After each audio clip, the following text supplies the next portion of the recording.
Paramashivoham.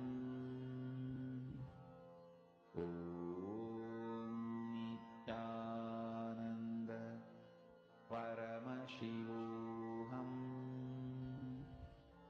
Om Nityananda Paramashivoham.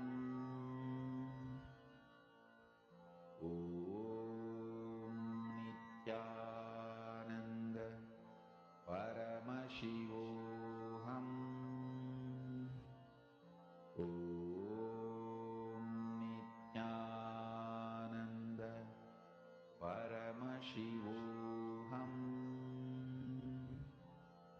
Om Nityananda Paramashivoham. Om Nityananda Paramashivoham. Om Same space Nityananda as we are all Paramashivoham. manifesting this power. Let us enter into the next session where we understand about agitational gratification and delayed gratification. This is a very, very important segment in preparation for today's initiation. Let us listen to it now.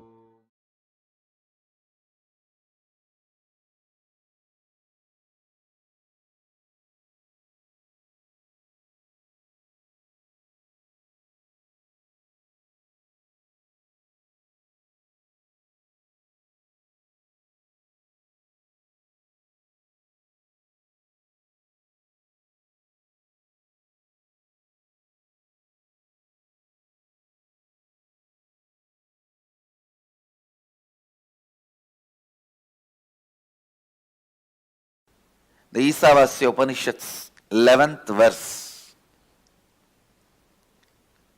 Please recite along with me. 14th verse of the Isavasya Upanishad. Recite. Sambudhim cha vinasam cha yastat vedopayagnusaha vinasena mrityum tirtva sambudhyamritamashnude.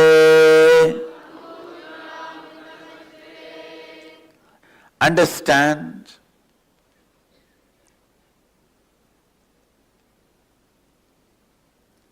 cognize your existence,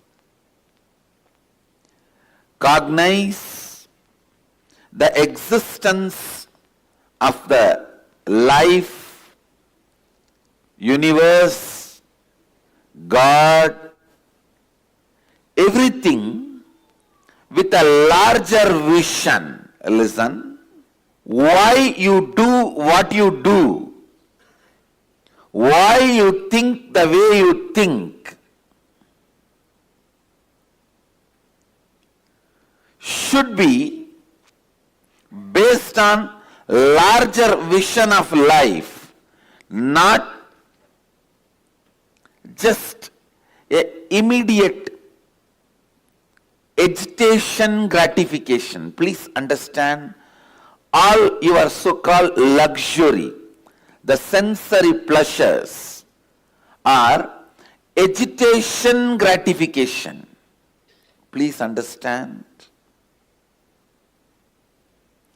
The agitation you feel in the tongue, you gratify it with the food which destroys your health but gives you temporary gratification. Please understand. In Agama, Mahadeva describes what is taste. If your whole tongue and the mouth experiences the saliva, that is taste. That will never happen by the food which gives you the pleasure of agitational gratification. Please understand.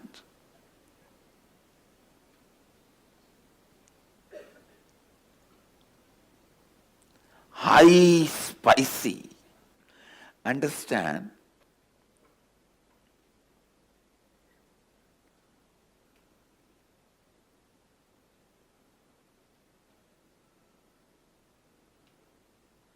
These two words, agitation gratification, delayed gratification.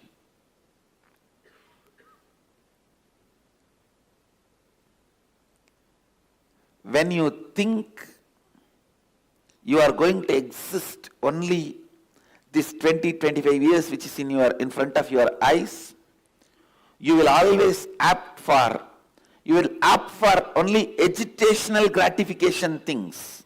Now, what next? What next?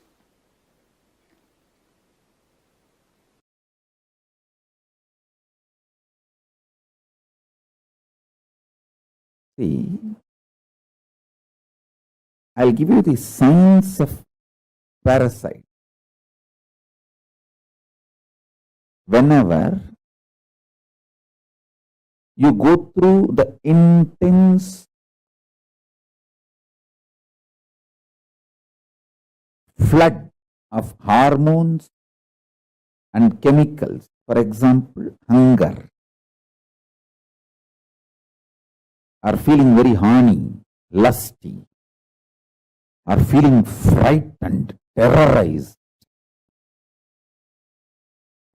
whether you feel lusty, sexually driven, horny, or frightened, terrorized, or hungry, all these three is just flood of hormones and chemicals inside you.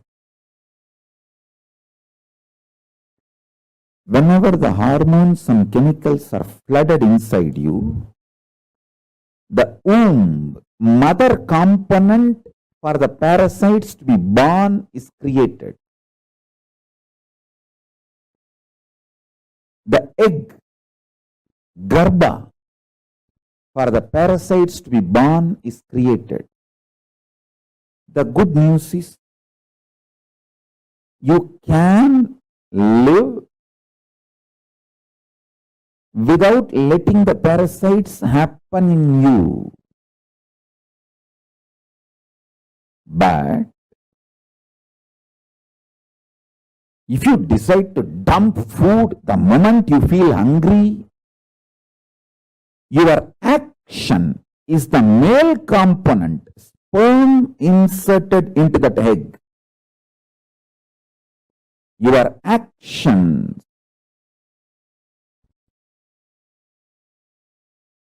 going with the flow pattern of the hormones and chemicals in you, your actions are male component added to the female component, parasite is born.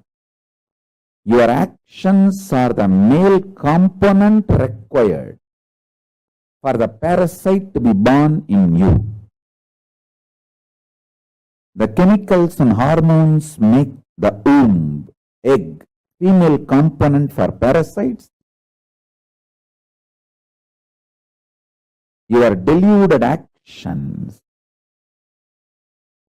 going with the flow of the hormones and chemicals, those actions are male component for the parasites to be born. When they both happen, when they both meet, parasites are born in you. Listen, never eat the moment you are hungry. Bring eating to a very clear, conscious flow. I give you the best practice. Eat only once a day. Listen to every line. Eat only once a day. At least within next 6 months, come to this practice. Raise yourself. Eat only once a day. Keep everything you want to eat before the puja, offer everything to Paramashiva and Guru in the puja. All this as a reason. Because when you eat only once, your whole body will feel the hunger. Even though you are feeling hungry and the food is in front of you, you cannot eat immediately because you have to do the puja. Whole thing has to be offered to Paramashiva. The delayed gratification will happen. So the agitated parasites will not get strengthened by your repeated actions of fulfilling them whenever they trigger you. See, when the parasites are born, they get strengthened by triggering you and making you act on the same pattern. Listen.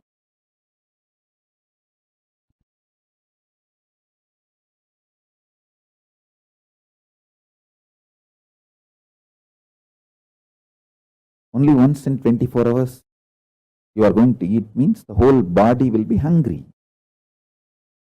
Even though the body is hungry, your parasites are triggered, and the parasites are triggering the not just hunger, anger, and the food is there in front, but you can't eat because you have to now do the puja and offer the whole thing to the deity. And finally you have to eat. The whole boiling, triggering of the parasite, the whole thing will happen and settle down. Your eating will not strengthen the patterns your parasites trigger in you. Delayed gratification will kill the parasites and the patterns triggered by the parasite.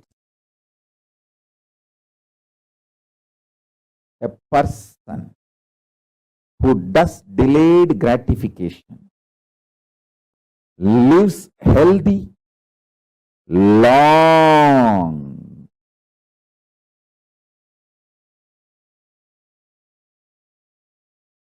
Lives healthy, long. Because the parasites in him can't trigger patterns in him. I tell you, don't think hunger triggers only the commands to get food and eat. No. The hunger triggers the kind of irritation which is responsible for almost every bad thing happening in the society. I tell you, 99% of the time, people who are fighting are hungry, triggered by hunger pattern.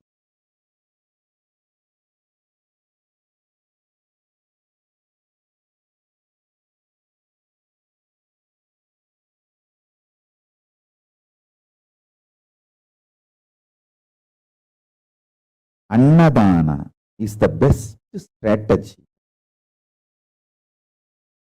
I have always seen, whenever the people come to visit me, guess I tell them first, feed them, give them food, then I will meet them. So the meeting will always be pleasant. They will be in the mood to listen to what I am saying. There will be beautiful communication. Parasites get strengthened. I tell you, life is a beautiful gambling. Either it can make you God or it can just destroy you. It is how you play. Life is neither good nor bad. It's how you play. If you allow the parasites to take decisions for you, Be very clear. Then you are planning for the success of the parasites, not you. And parasites do not take the responsibility for all the happenings of your life externally. Good, bad, right, wrong. It's only you who need to take the responsibility for the good, bad, right, wrong. It's you who is going to enjoy or suffer, not the parasites which is hiding inside your muscle memory. They just continue to suck you and make you believe parasites and the patterns generated by parasites are you. They literally take over your identity. Understand? When I open my third eye, I burn your parasites, not you.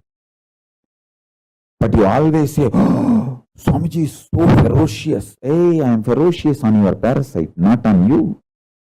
I love you. When I show my ferociousness, I make a loud statement, I love you. And I am burning your parasite.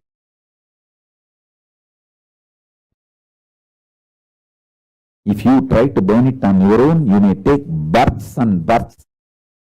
If you allow me to burn it, I can finish it in few days. I am telling you.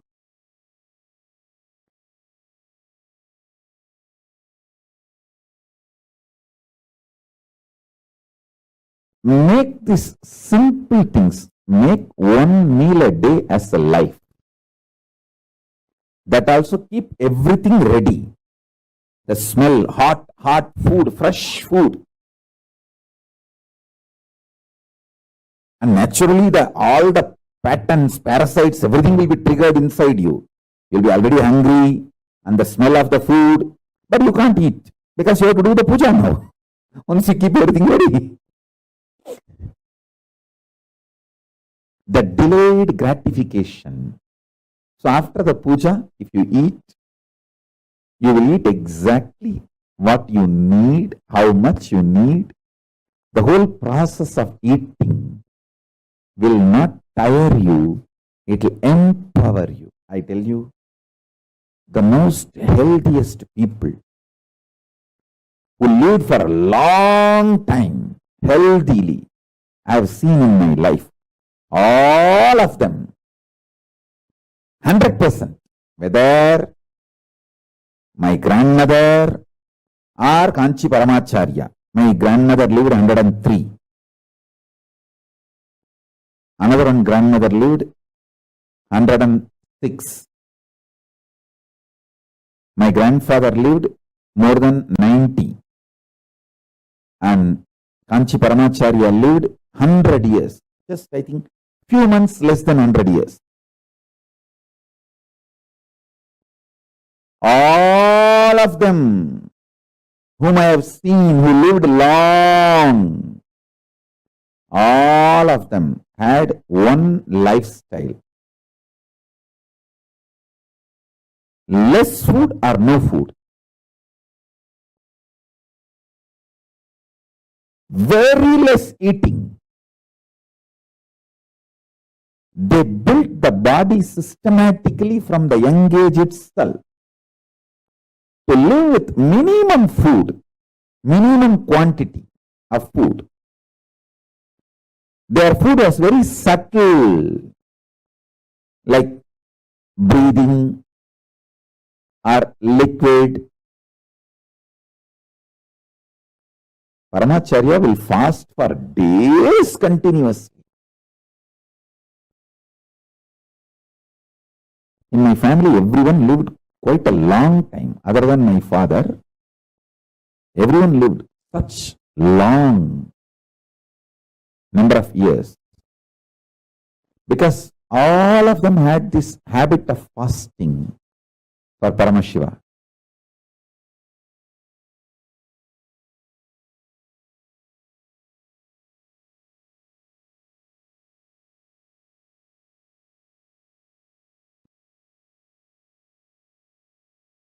listen. This is also one of the reasons why there are sculptures about sex before you enter the temple in Khajuraho, or many temples. Almost all temples will have sexually explicit sculpture before you enter the temple.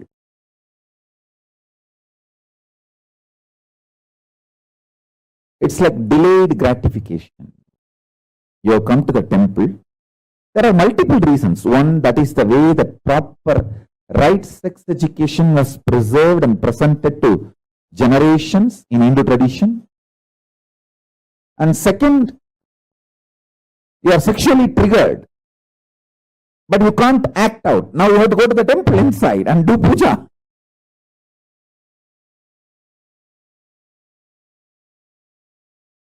Even if you are in a hurry, it will take hours. You have to go to temple and do puja and return the home, come back to the home or where you stay. Only then you can find your husband or wife or partner, whatever. By the time the delayed gratification will happen, your patterns, your parasite cannot become powerful due to your actions.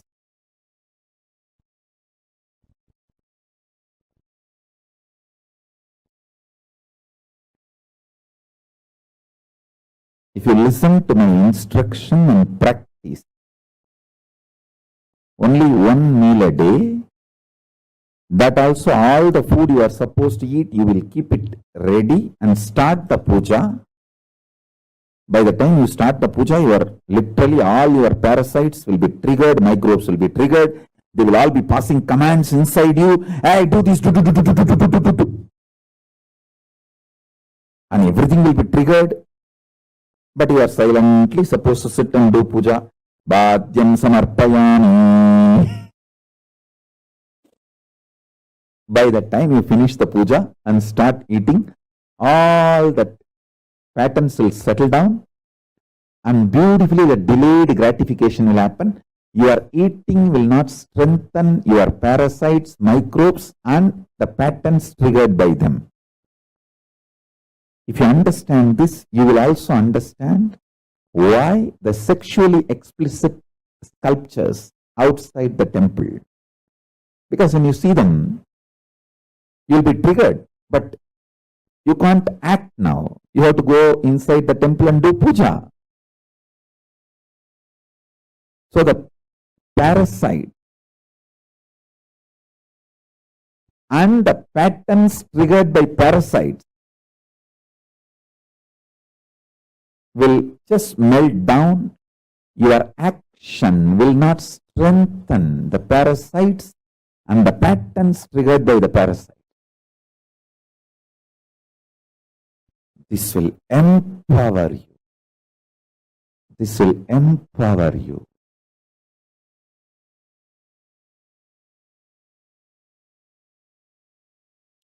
To be energetic, you don't need to eat whole day. What is eaten whole day is junk food. That is not the food for energy or health. To be healthy, just that 1 or 2 meal, clear diet, vegetarian, uncooked, sattvic food is enough. But the diet should be with a clear rule and regulation. Same way, to be enlightened, you don't even need to do whole day spiritual practices. Just the right cognitions,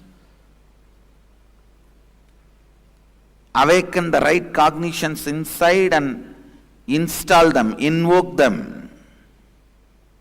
Please understand. Now the truths I am teaching, if you invoke them inside your being, they will be making peace inside you eternally. The deepermost part of the cosmic consciousness is peace. Sadashiva. You can experience that by this verse. Please understand. This verse can make you experience the deepermost part of the cosmos, the eternal peace, the Sadashiva. Only one thing. Sit with yourself.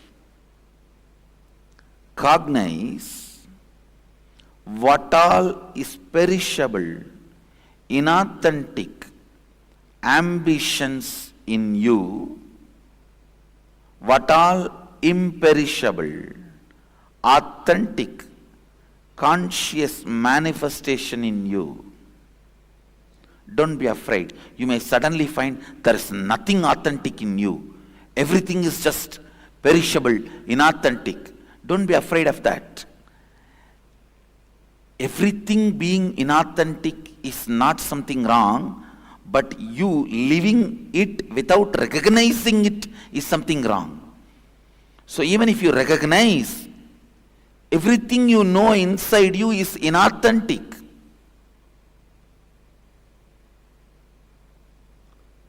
Perishable. Don't worry. This recognition itself is enough. Then drop the whole thing.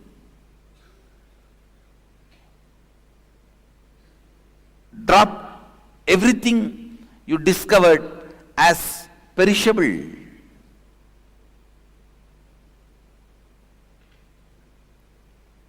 Inauthentic. Nothing wrong. You may ask, then how will I run my life? What will I hold on? Don't worry about that. You don't need to hold on to anything for your life. Life is independent of your thinking and cognition. It is independent intelligence.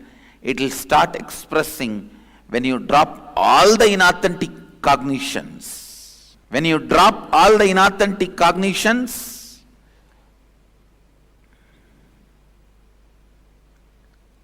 you will see automatically the imperishable starts expressing in your thinking, action, behavior, response, talking, walking, in every way.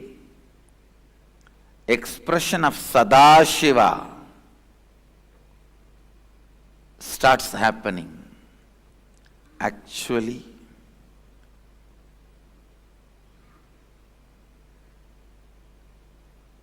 when you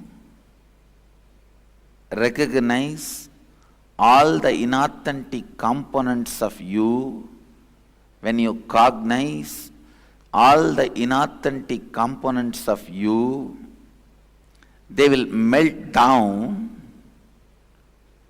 and the authentic, imperishable will start manifesting. That manifestation is what I call living enlightenment, living Advaita, Shivoham. The cause of manifestation, Sambhavat, is Shambhava. The cause of happening is happening means manifestation means Shambhavat. The source of happening, the cause of happening is Shambhava.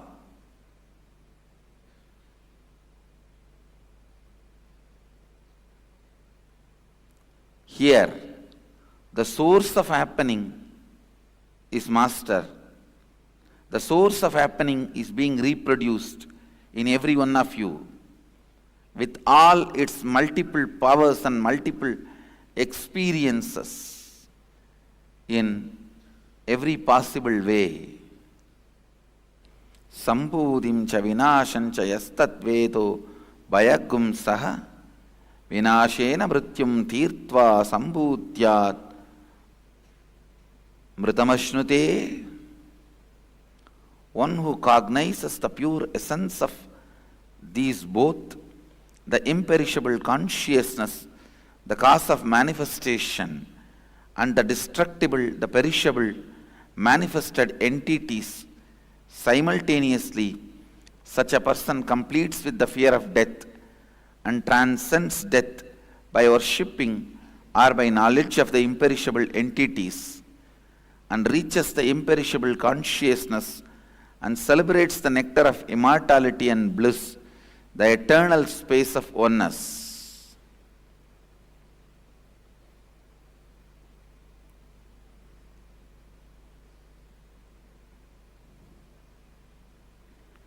Celebrate the imperishable. Celebrate the eternal.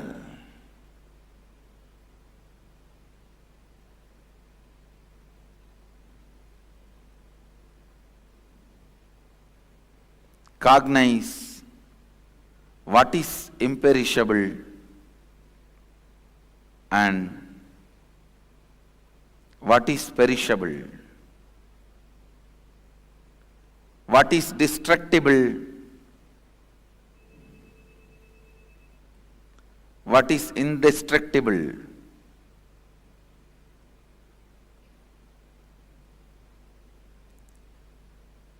When you start cognizing the inauthentic, perishable, authentic, imperishable inside you, you complete with the fear of death and transcend death. Then no more death for you. No more death for you.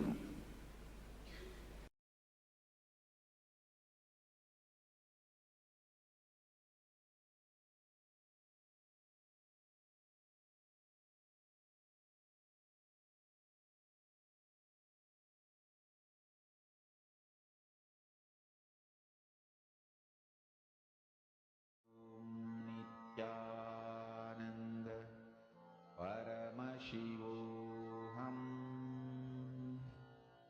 Om Nityananda Paramashivoham.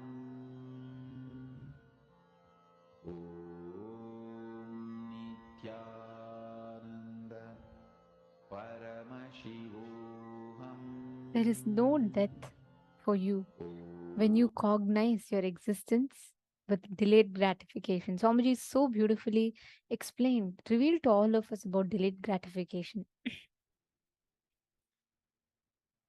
Every one of us expect the moment when life is not manifesting something. The very next moment, the only thing that happens to us is fear. We say, oh, life is not manifesting. Then this is not it. This is not working out. I need to manifest it. I want this. I want that. And constantly we run behind it. We tend to forget our existence as Paramashiva. There is constantly that agitation inside of us. That's what Swamiji calls as agitational gratification. Delayed gratification is knowing that Paramashiva is the one, he is taking care, and manifesting that space, that experience inside of you.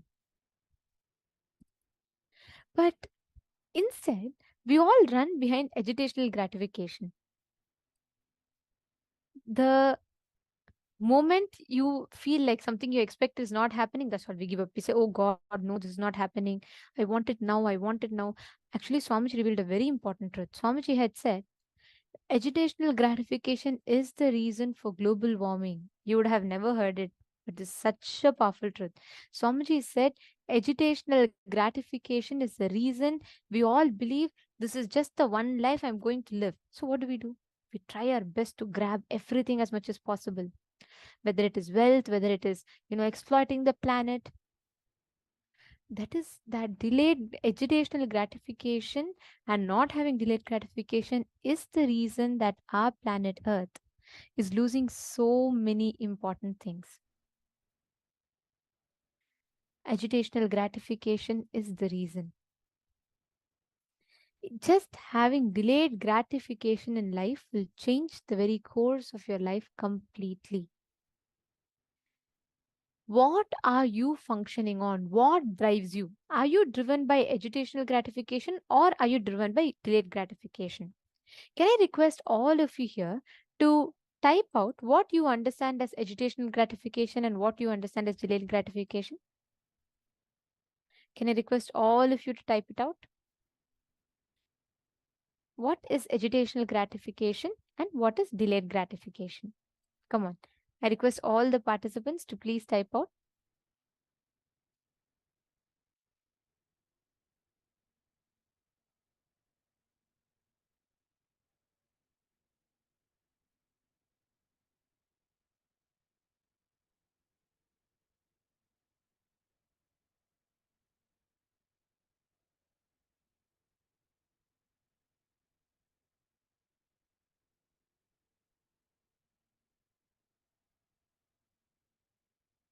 Come on, you all can post in the chat itself.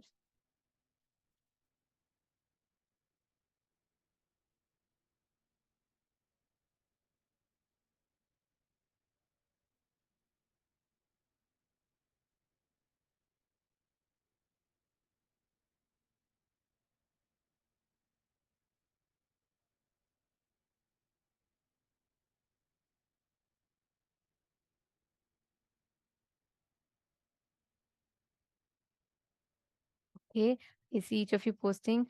Perishable is body, mind, imperishable is consciousness, which is eternal.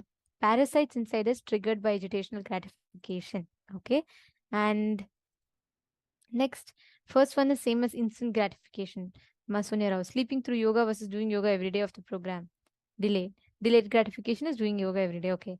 Something that you want or need instantly to gratify that space within you. Okay.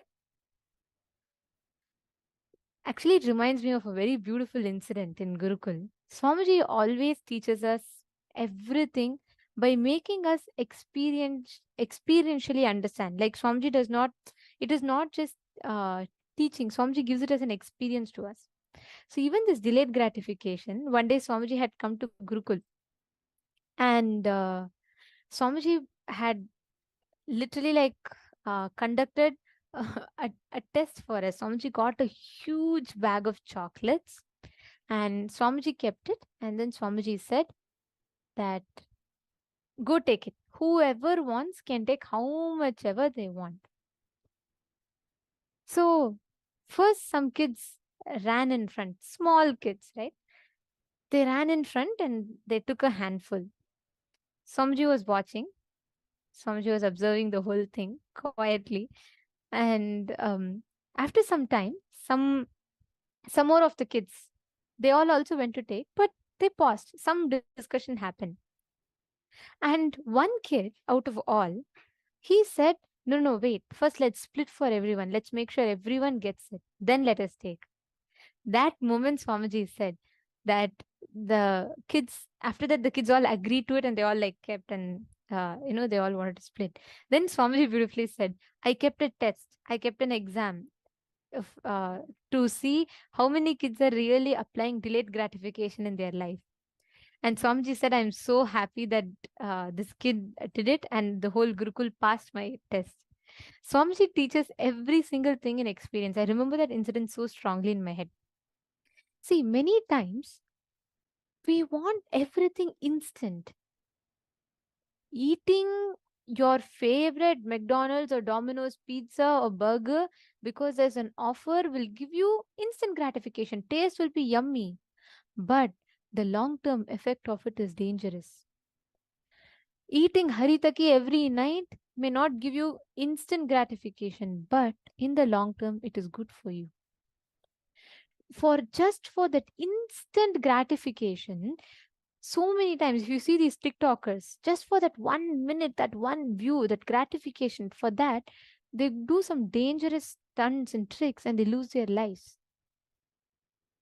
All agitational gratification only agitates you and gratifies you. It gives you the temporary agitation and it gratifies you. Delayed gratification gives you the experience, gives you the right experience of life. What food your tongue enjoys is agitational gratification. What food your stomach enjoys is delayed gratification. So much is defining taste, right? The food that your whole stomach enjoys, it's a very strong experience I've had. One satsang Swamiji said, all of us when we eat, we just focus, we listen to our tongue. We see the taste of it. We connect to the food through the taste.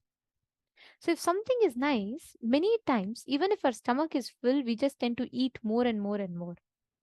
In one satsang, Swamiji had said, stop listening to your tongue, listen to your stomach. When you eat, all your problems will be resolved. And somehow it was such a strong click in me. I went and tried it. I used to be so fond of making chocolates and eating rice, like my favorite food. And I used to eat it in like a quite a bit of quantity. I used to not think very much about, oh, is the quantity right or not. The moment Swamiji said this, right, I actually went. All of you can try it. When I went and consumed the food that day, I just listened and saw, is my stomach enjoying it or is my tongue enjoying it? After that day, automatically I developed that consciousness. My body automatically developed a system where I don't overeat anything. Just because something is nice, I dropped the tendency to keep eating something that I like, overeating. Automatically, every food that I consume, many things that I used to like, which are unhealthy, just automatically dropped. And automatically my body aligned to and start enjoying the right food. Just one cognition of Swamiji's helps us so much. Understand, every time you take a decision in your life, see which are all from delayed gratification. Delayed gratification is dissatisfaction with the desire to chase the present, to delay by connecting with the divine. Liang Shuma, that's beautiful, but it's not delaying. Seema, it is not about, oh, let me delay everything I do. That is not the context of delayed gratification. Listen very carefully. Every action you take, what are you looking for? Are you looking for instant results? Let me instantly get, oh, this instantly gives me fame, let me do it. This will instantly give me attention, let me do it.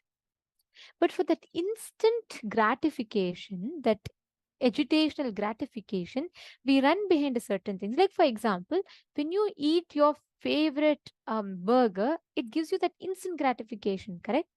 It agitates you, triggers, like Swamiji was saying, the moment you smell that food, this moment you see it, and they put it, if you see all the food industries, the way they present and the smell, they attract you through your eyes, the smell, the music, the ambience, the colors, everything has a role to play. All fast food chains will always supply in red color plates, if you notice, red or white or yellow. These colors psychologically attracts us. There's a lot of things like this, but they put these big offers. And just for that temporary agitation that it creates in you, like your hormones are triggered, your parasites are triggered. So immediately your body wants it, your tongue constantly sends a signal to have it. So you go have it, instantly you gratify, but later you suffer. So many people who have these hangovers of parties and drunk hangovers, all of that is why instantly you enjoy it, but further on the long run you suffer. But again, next time when you see, it becomes like almost like an addiction. It is not you doing it, your parasites drives you to do it. That is why so many times obesity, sugar, diabetes, blood pressure, all of it happens. Why? Because of agitational gratification. Your parasites get agitated and you start feeding that. Just one or two times is enough. You keep going back to it again and again and again. Just understand this. Where and all in your life are you using agitational gratification? Which all places in your life are you using delayed gratification? If you just catch this one thread, right, the way you see life will change completely. The way you make decisions, the strategy based on which you make decisions will completely change. If you just understand what in you makes you take those decisions. Diana's Pula was asking, why do hormones attract parasites? See, actually, unfortunate thing is, today in the world that we live, everything is added with toxins. And it constantly adds toxins and parasites in your body. So many things. See, right from the content, I'm not just saying about physical food, the internet content that we watch, this every minute you in YouTube, some 500 million hours of content is uploaded every minute. The world is, we are running, we are always on the instant mode. We want food instant, we want money instant, we want joy instant, we want pleasure instant. We are all in that instant mode. We don't like to wait. That's why all these surgeries and procedures which gives you instant lightening, instant weight loss, 6 minutes for six pack, 10 minutes for complete weight loss, 10 days lose your weight, slim waist, all these attracts us. Why? We all run behind that instantaneous things. And at that point, we feed ourselves with these parasites psychologically, physically, in every level. Through the food we eat, the chemicals we use, the water we drink, everything is added with toxins. Diana is asking, are hormones not in our control? Absolutely not. That's why in Tamil there's a very beautiful word for hormones. They're called Nalamilla Suravigal. Means there are no particular um, path that they go through. Like there's no particular control for them. They just get pushed into the system and they get released into the system, and the whole system goes through an impact because of it. So hormones are absolutely not in our control. That's right.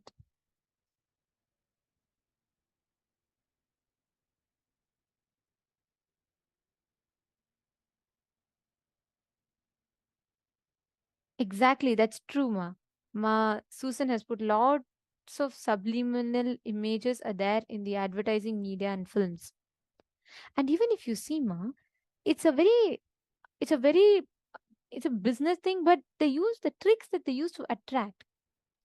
Which type of audience that they target? If you're a youth, go and visit your Instagram feeds, go and visit your Facebook feeds. You will get all sorts of makeup tutorials or all sorts of offers related to that in your feed. Today, everything that you see is completely pre-planned by the companies that own. So they constantly put you, even if you want to come out. How many of you have this? You will just think 5 minutes, let me sit on Instagram, and you sit and start scrolling through. It'll become 5 hours, but you'll still not be able to come out of it. That is how much we are all driven. We're all literally blinded by it. So understand all the decisions you make short sighted, thinking, oh, now it is gratifying me, that's enough. Identify them. You will see all those instant gratification that you run behind. They are all going to only put you into that same rut. Whenever you're enjoying what you consider as pleasure, please see, are you agitated or are you peaceful? I actually request every one of you to do it now. Can you all sit? Pen down many things that you enjoy. See, categorize them. Put agitational gratification as one column, delayed gratification as one column. See how many of the things that you enjoy, your pleasures, are agitational gratification, how many are delayed gratification. Can I request every one of you to please do it? Come on, please sit, start doing. Please pen down. See how many of them are agitational gratification, how many are delayed gratification.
Yes. Have you all written down? Finished writing? Now, we're all going to be entering into one of the most loved, most beautiful segments where Swamiji is going to be showing all of us through a very, very beautiful, one of the most beautiful um, paths, where Swamiji is going to be taking us through understanding the story of how a guru disciple relationship should be. So let's all listen to that. It's going to be a very, very interesting one.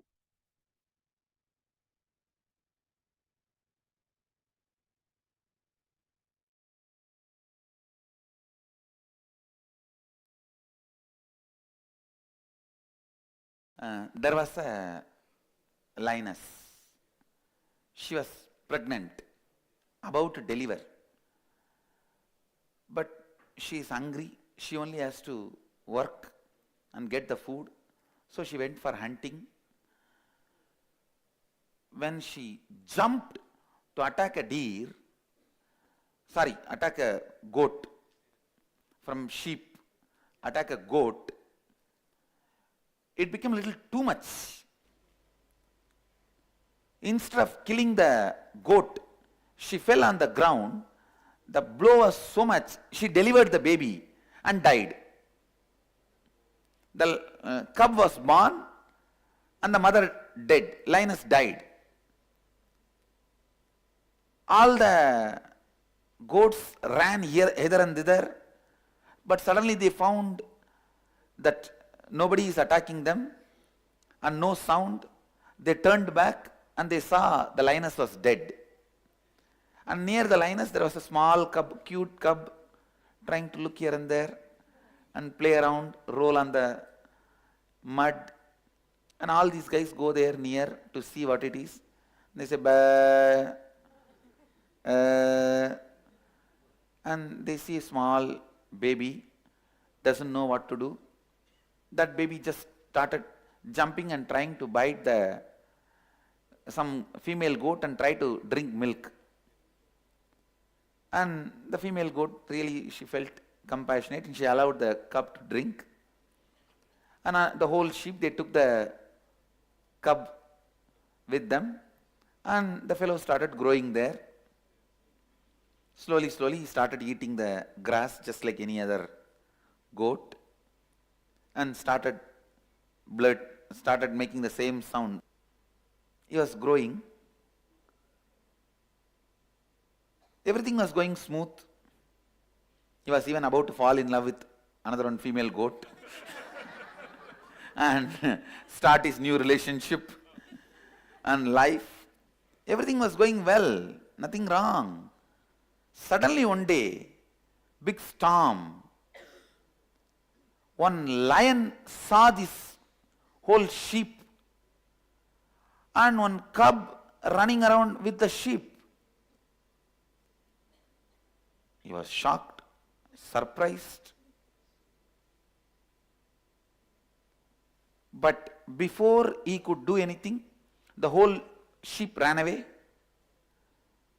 Next day the lion again came back to the same place, waited for this sheep to move, and he just jumped and caught only that cub. And that fellow started bleating same way. Ah, ah, leave me, leave me. Started shouting. This fellow caught the neck and said, hey, what are you doing in this group? This fellow said, I am a sheep, I will be there with them. I am a goat, I will be there. What am I doing? Means I am grassing, I am eating, I am grazing and I am eating the grass. This lion looks and understands nothing can be told to this fellow, and this fellow is begging, leave me, leave me, leave me. And the lion, all right, takes the hands off, and this fellow runs as fast as he can and goes and joins the sheep. And next day again he waits. Again he jumps and catches the same cub, holds him by neck and say, look, you are a lion, you are not goat. Don't be stupid. That fellow starts screaming, no, no, no, I am sheep, I am goat, leave me to be with my people. This fellow says, all right. He takes his hands off. That fellow runs as fast as he can, joins his team, goes back. But that night he was not able to sleep. That night that cub was thinking, what is this? That fellow was talking something stupid. But he seems to be compassionate. Otherwise, why he did not kill me and eat me? He left me. Experience of after seeing first day satsang. Our kalpataru touch. He did not kill me. He left me. Why? No. He is telling, I am lion. He has some big plan. He has some conspiracy. Maybe he is going to make me do inner awakening. He has some larger plan. No. He is not a good guy. Come on. Let me be with my mother sheep, father sheep, brother sheep, daddy sheep, girlfriend sheep, and everything. Come on. Pull the blanket and try to sleep. But that eyes, which looked into your eyes, coming again, not letting you sleep. Next day morning you try to get up and join the whole team. But before coming near the region where the lion was there for last 2-3 days, when you are coming near that area, you have a doubt, should we go against that same area? Why not we tell all these fellows to change the route? But will they listen to me? Who? Why? I think, but we have come all the way. I'll quickly run before he catches me. Run as fast as you can. Next time when you see the poster somewhere, in the street, NKY, NDY, run as fast as you can. But again, he runs faster than you because he's a lion, you are a cub, and he catches you. Hey, did you think about what I told? You are a lion. No. I did not think about anything. Don't talk to me. I am not interested in what you are saying. I have my father, mother, new girlfriend. Did you not see my selfie with her in the Facebook? I am getting engaged quickly. I am planning for engagement. And don't disturb my life. Everything is going smooth. This fellow now holds his neck in such a way, it was more the touch of love than the touch of harshness. And he says, all right, but listen, at least once, try to look into the mirror, see my face, and see your face in the mirror. He leaves. Initiation into completion.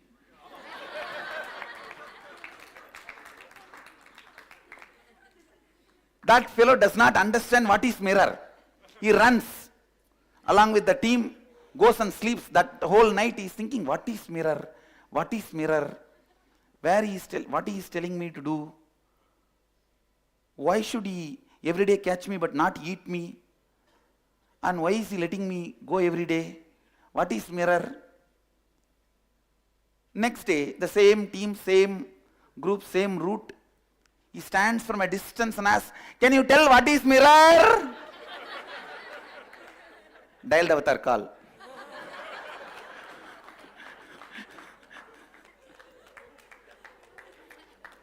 Mirror, you can't get in the forest. Go and see in the river water or in the pond water. In the silent night. That is the only thing you can do.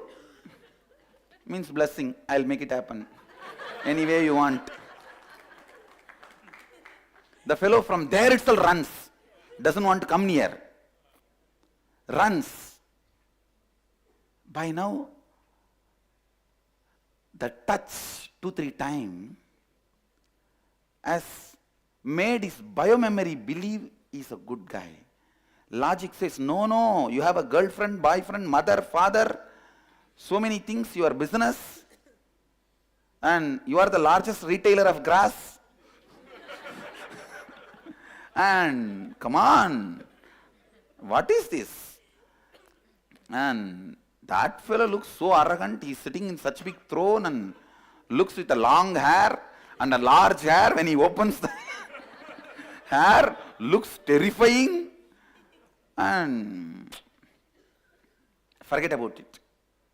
Then in the night, you slowly open up a conversation with your girlfriend. See, I saw that fellow and he told me like that. I am confused. As if she is going to give the solution. What? What do you mean by talking to all of those fellows? Why are you talking to everyone? Is he a male, female? Or insecurity?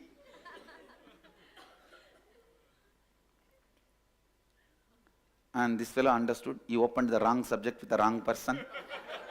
And he said, okay, forget about it. What is there? It's okay. Come on. Let's talk something good. What happened yesterday? Did the grass was nice? How was your day? Let's talk nice things. But slowly, in the midnight, he thinks, why not try to go and see that pond water in the moonlight and see how I look? Because now I know how he looks. He slowly goes. He sees the moon. He sees the silent water. He puts his head. Wah! Lion is there and jumps back. That fellow is sitting here to catch me and eat me. Because we were all as a group, he was afraid to kill me. Because all my father, mother, girlfriend, boyfriend were there, they will protect me. That is why he is now calling me alone to kill me.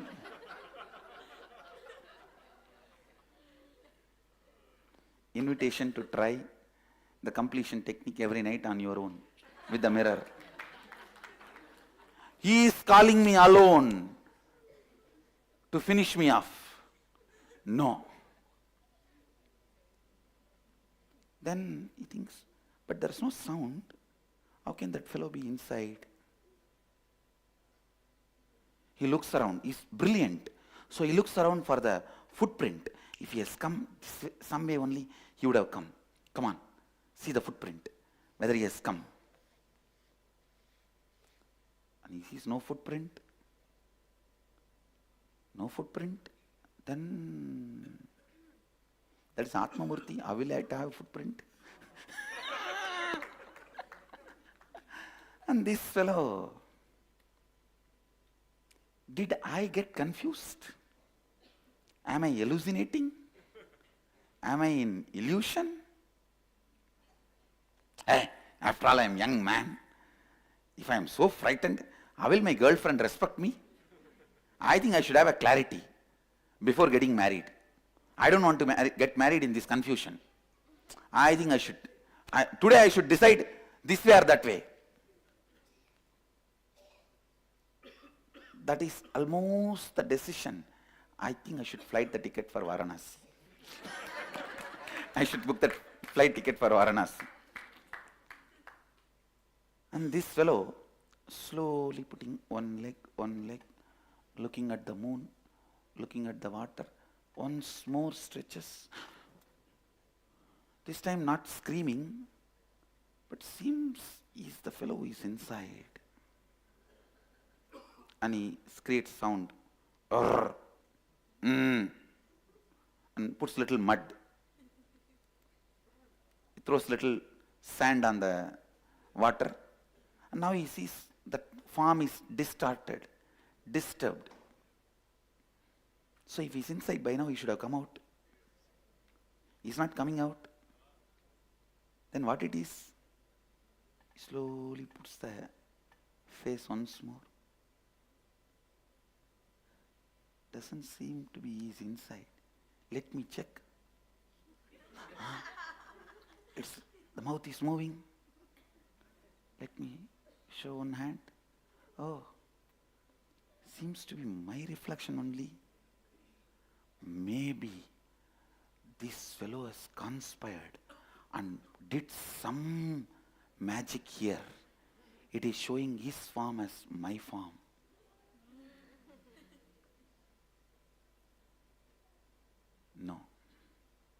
No, there is some big game here.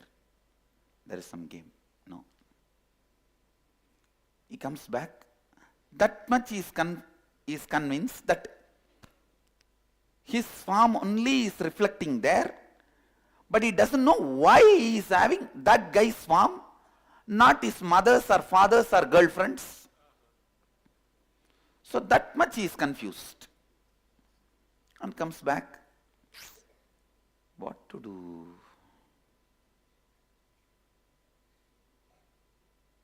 He feels like somebody is lying to me, trying to cheat me. Either that fellow or these fellows. Who is trying to cheat me?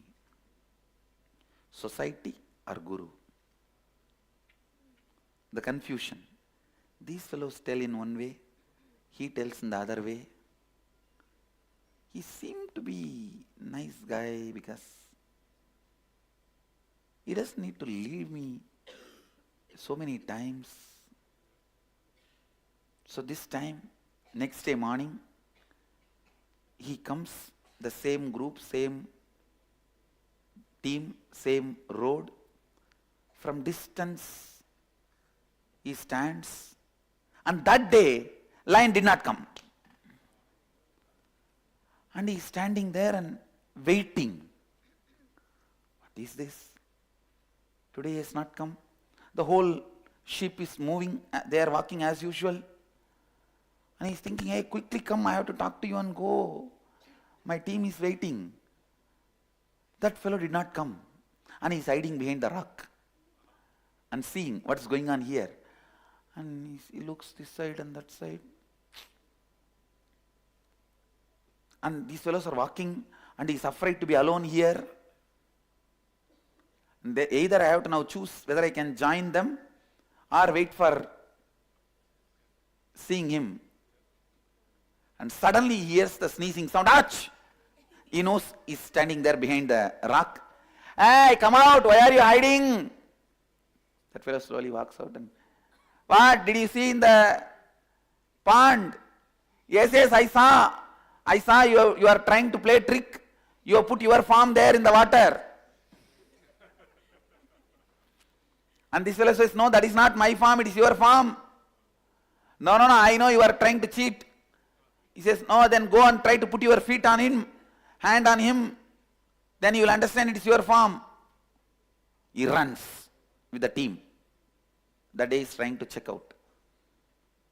That is the next level of initiation. Experiencing deeper level of completion. And that night he goes up moon, down water. He puts the leg and he says, yes. Oh God.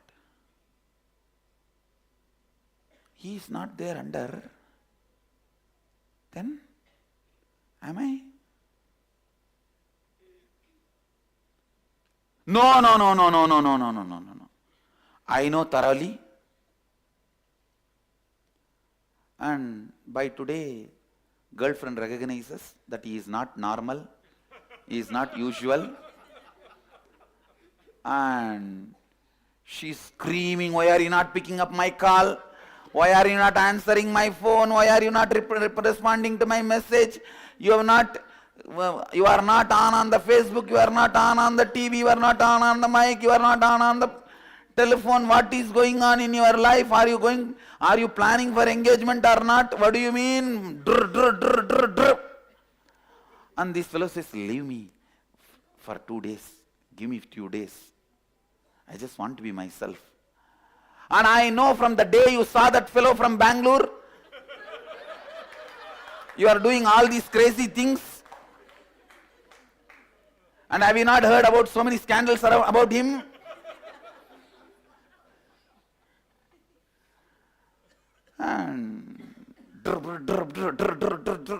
And this fellow actually kept the phone like that and is in peace.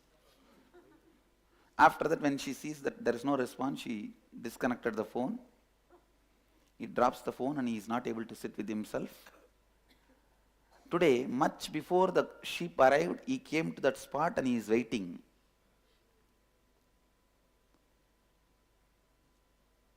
I checked yesterday. I went to the pond. From there, did you listen? I told you, it is not me. From there he shouts, then who it is?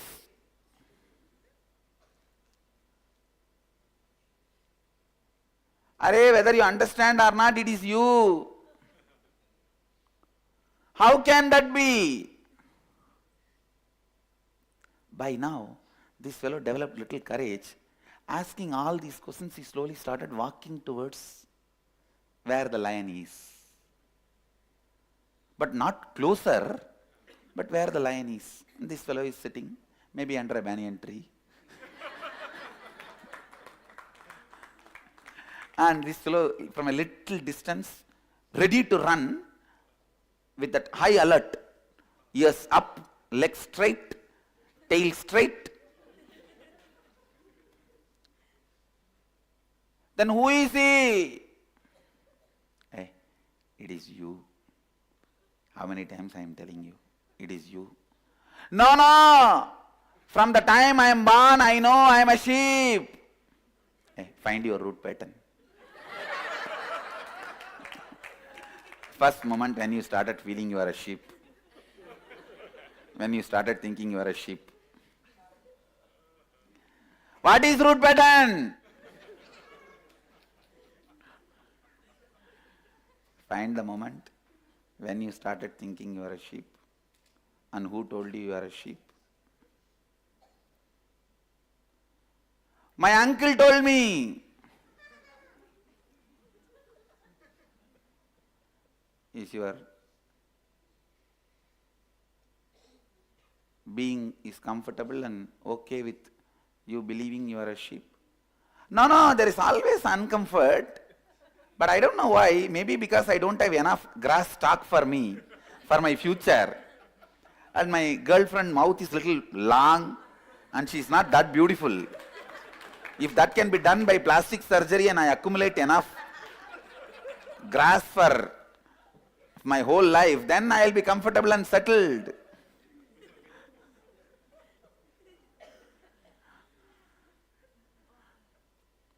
He says, no, you cannot.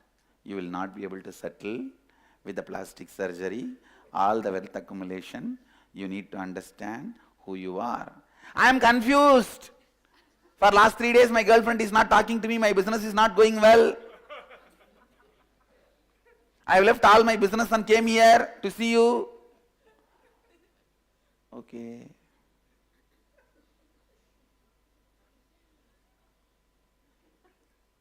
Can you try to find out when you started believing you are the sheep?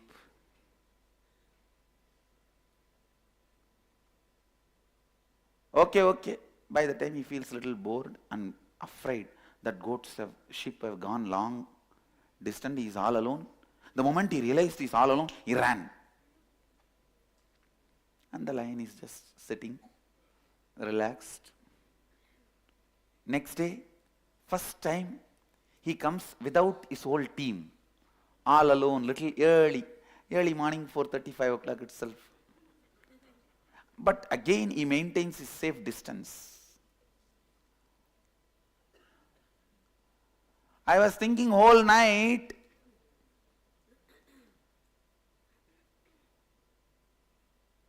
but there are many questions about it.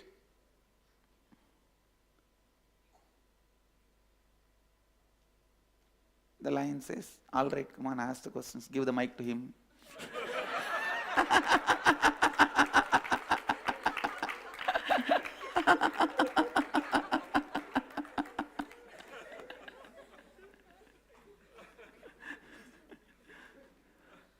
Then you are saying I am lion, but all these years I grew up along with goat, other sheep. They gave me food. I ate like them. I slept like them. I blurted like them. I did everything like them. How can you say, how is it possible? I think you have some other plan. What is your plan? Why are you telling me all this? The lion says, I have no plan and I have no vested interest. If you want, every night go and see in the pond, in the moonlight, who you are and meditate. Means practice completion on your own. Then you pick up the mirror, put your face into it. Drrr, drrr. When did I first think I am goat? There was a day I was trying to sleep outside the sheep. My uncle, who really cares for me, came and slapped and dragged me inside the team and put me to sleep with my mother. But he cares for me, na? No? Did you feel that at that time? Okay. It is still confusing but not convincing. Whole night he does completion of the root pattern. Second day he comes without the sheep, little closer, but not to the level where he can touch, but little closer, and says, I think I trust you because every day I come. If you want, you have any vested interest, you could have killed me and eaten me day one. You did not do. So I trust you. But still I am confused about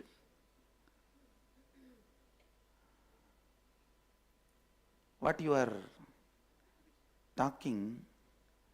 Yesterday whole night I remembered many times I have seen in my life my friends feel that I am separate and they can't handle even if I slap them friendly way. All that I am thinking through from last night. And I also started doubting I may not completely belong to that society and what they are trying to tell. I am not completely convinced about them, but I am also not completely convinced about you. But today, I just want to tell you that I brought something. Lion asks, smiles and asks, what did you bring? The best grass. I am a grass retailer. The best grass I brought. We all enjoy. I'll leave it here. Will you also eat a little bit? And lion says, why? Why did you bring grass? This fellow feeling little fear and shy all together. He just drops the grass and says, runs to a certain distance, I brought it because I love you, and runs away.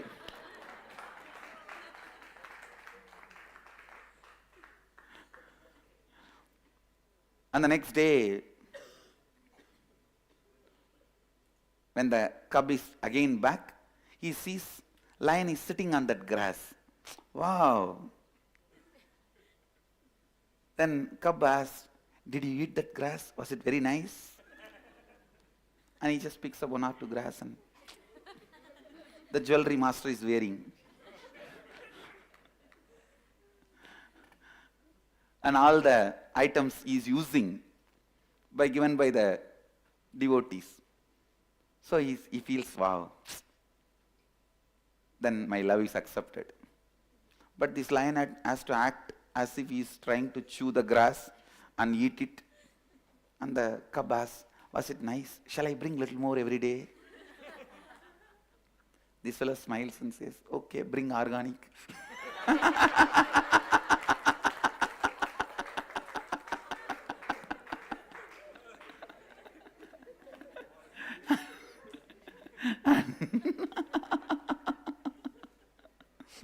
And now he has become little comfortable, and now comes and hands over the remaining grass in his hand itself. So when he took the grass, he slowly put the hand, and even then he was conscious whether he is grabbing my neck or hugging me. Okay.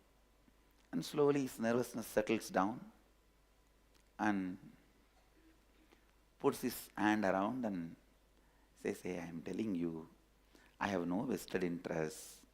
I am not here to cheat you. I am not here to waste your time, waste your life. I am here to reveal the real you to you. And that's all matters. First time he looks into the eyes of the lion and sees the powerfulness and compassion. His being already started listening to the lion. Now the cub knows he cannot deny the lion completely, but he is afraid what will happen to my business. And I am the largest organic grass seller in my whole area. What will happen to my mother, father, and so many other things I left? And am I? And he is sitting with all that. If I become lion, what will happen to my life? Who will give me food? Who will give me whatever I want? Now the sheep is there, my business is running well, and my family is taking care of me. Whatever my girlfriend shouts when I don't pick up the phone or whatever it is, but she is there always whenever I have a problem. Always she is there standing by me. If somebody bullies me, somebody makes fun of me, she is there supporting me. Husband is a person who always stands by you during all the problems which would have never happened if he is not there in your life. And he always stands by me. And then today he comfortably sat next to him, and it was very nice feeling without the crowd disturbance. He is just sitting, and suddenly the lion roars, roar, Shivoham sound. Shambhavi. And that cub,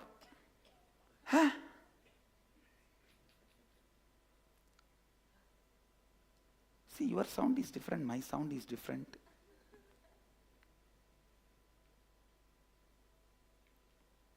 Lion says, don't worry. Wait, come for a few more days. No. Maybe you are telling right, but that is not right for me. And lion says, okay, come back tomorrow. And then again next day.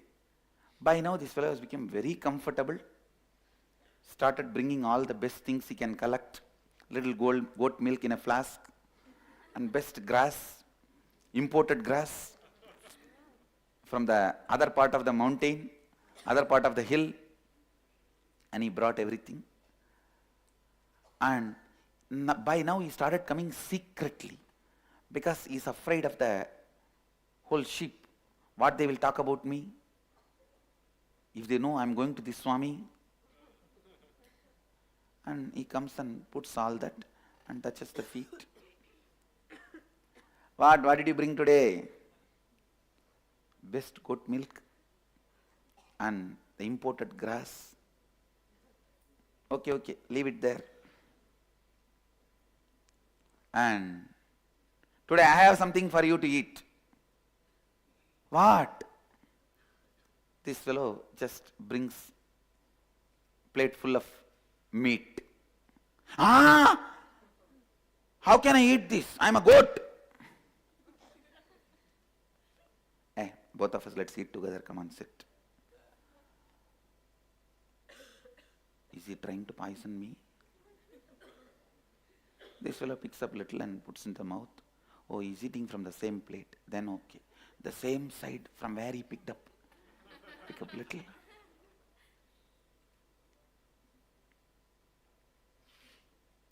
That goes inside. Slowly the digestion happens. Means the first initiation after Shivoham. And when that food went inside, before he picked up the second piece, he tried to bleep. The sound came. What? The sound looks like a mixture of bleeping and roaring. Puts the second piece. By third piece, it was almost like roaring. He gets frightened. No, you are trying to do something. You are up to something. You have a plan.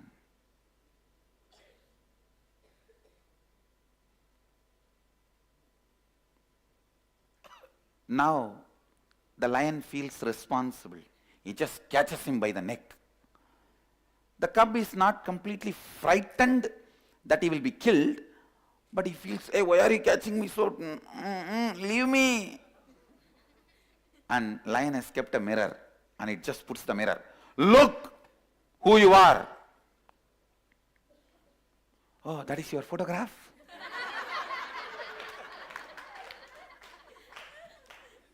He shakes the head and, look who you are.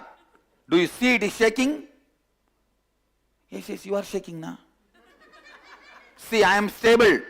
See the mirror. See.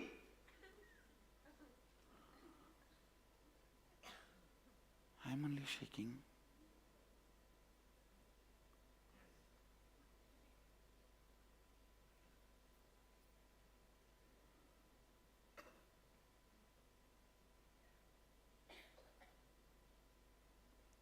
Then he throws the mirror. Turns. Look into my eyes. The moment both eyes met, merged. Awakening of the third eye. The fellow roars, yes, it is me. Both go for a walk. Evening walk in the banks of Ganga. It's a story from Vivekananda. It's originally the story from Upanishad, and then Vivekananda developed it. I've expanded it. When both the lion and the cub, which is now the grown-up, or the lion, and both go for a walk on the banks of Ganga, suddenly the cub picks up the cell phone and sees the missed calls and messages from his banker, girlfriend, and the government where he was MP. And the message reads from the banker, if you are not paying your dues for quite a long time, if you don't respond to this call, we will take over your business. And the message from the government says, you are the MP not attending the MP's meeting for last 1 week. If you don't attend today's meeting, you will be dismissed from being MP. The girlfriend says, if you don't reply to this message, I am declaring breaking up. And the lion also saw the message and smiled. Do you need to attend all those things and calls? If you want, please go and attend and come. The cub looks and smiles, throws the cell phone into Ganga, and walks.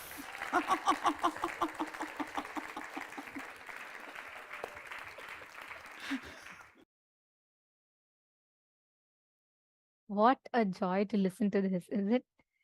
How many of you enjoyed this? And how many of you felt like, oh my God, this is just my own journey with Swamiji? What every bit of what Swamiji described, every bit of what Swamiji told. Literally, it'll just stand in front of our eyes, right? I can see so many messages in the chat.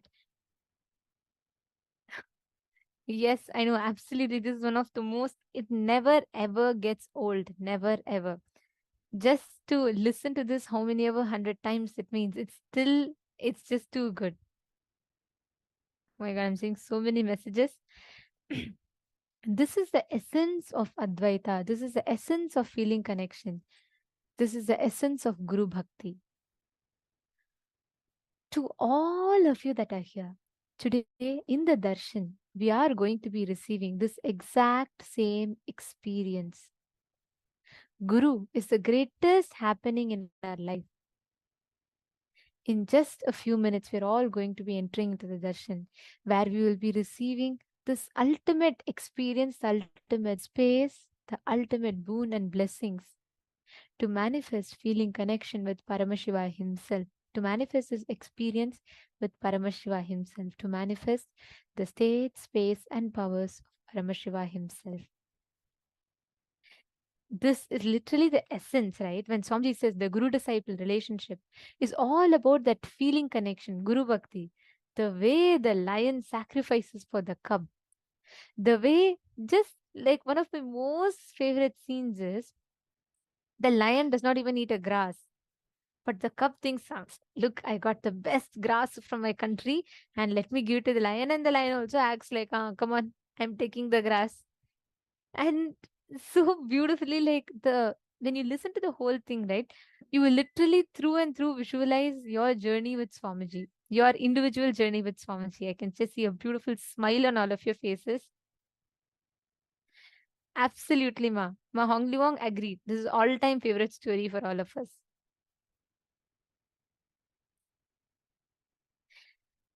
Actually, every one of us that are sitting here, please understand, this cub is us, the lion is Swamiji.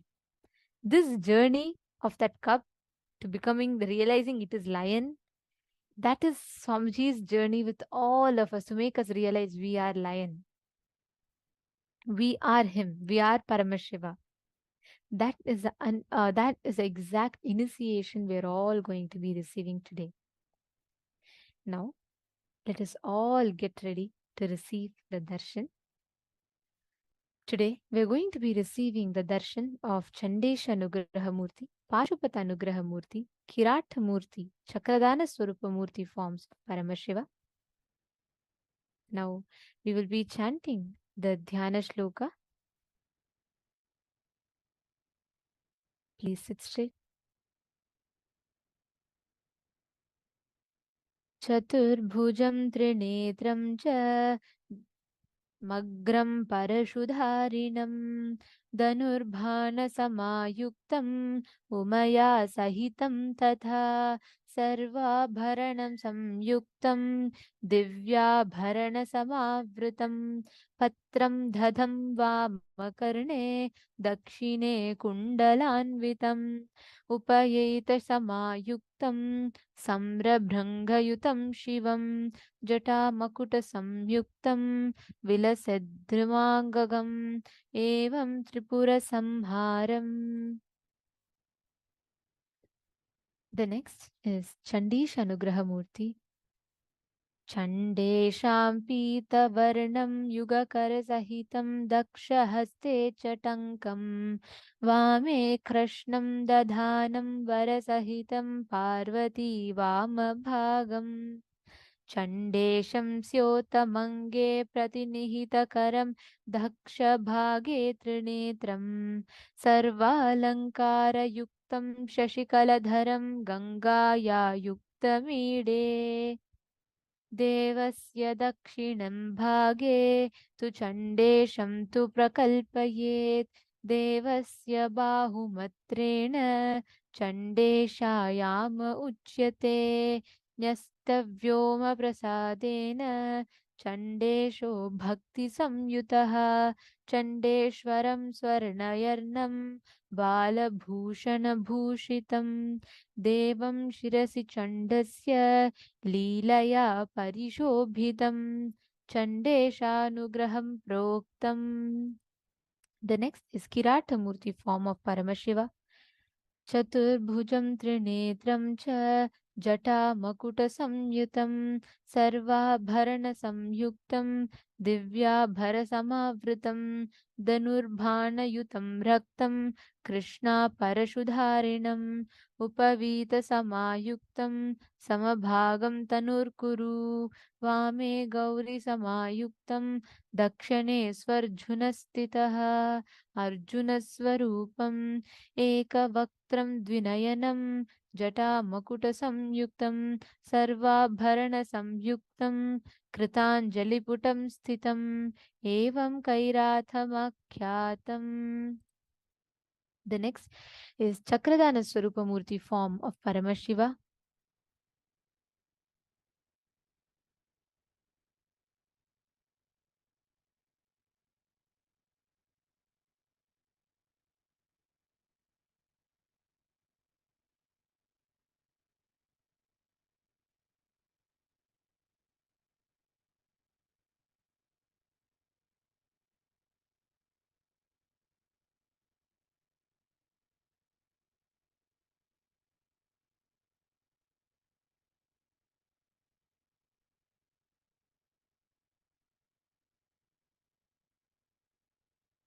विष्णुस्त्रीशपुरस्थितो अजलीकरो देवस्य पादाब्जयोः संस्थाप्याक्षीलस्तु माल्यमनिशं पीताम्बरं कौस्तुभम् यस्तस्मै दयापरं पशुपतिं पद्मक्षयीथाख्यया टङ्कं कृष्णमग्रं च वरदं दधतं चक्रप्रदं चं भजे एकवक्त्रं त्रिनेत्रं च जटामकुटसंयुतं दधं मेणं च परशुं वरदं चैव वामके दक्षिणे चक्रसंयुक्तं धातृरूपमिहोच्यते देवस्य वामभागे तु श्यामरूपं सुसंस्थितं सर्वाभरणसंयुक्तं पीतवस्त्रोत्तरीयकं शङ्खं चक्रं समायुक्तम् उत्तरे चञ्जलिं स्येत्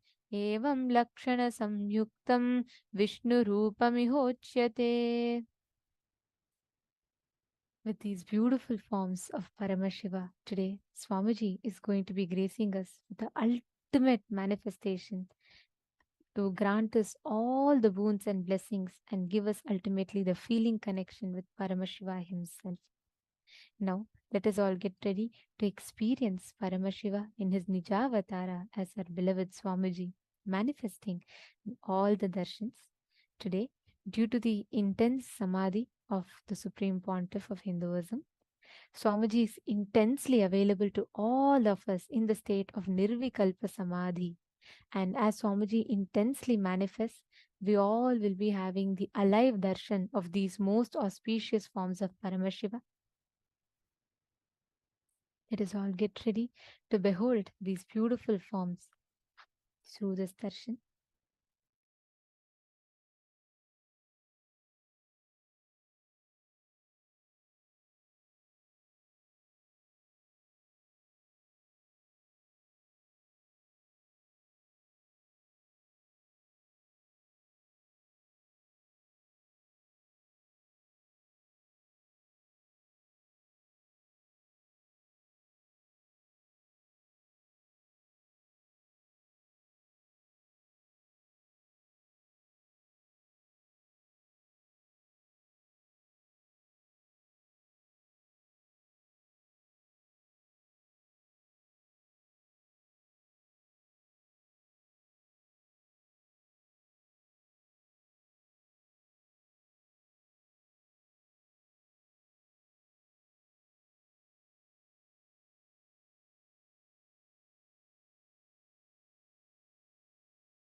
Please slowly, please open your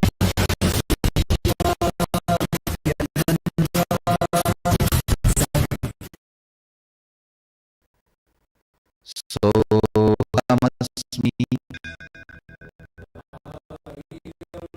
Sadashiva is waiting to possess you, is waiting to fill you, is waiting to overflow. Sadashiva is a very secret passcode. The moment you even have the guts to declare Sadashivoham, he feels mesmerized by you. You just declare Sadashivoham. I am Sadashiva. This is the way I want my life to manifest. Simply gets mesmerized by you and enters into you and manifests to you the way you want.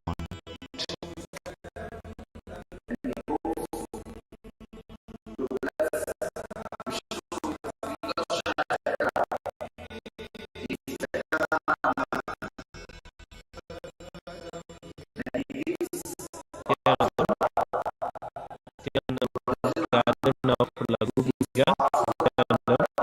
Please gather for Lagu Puja.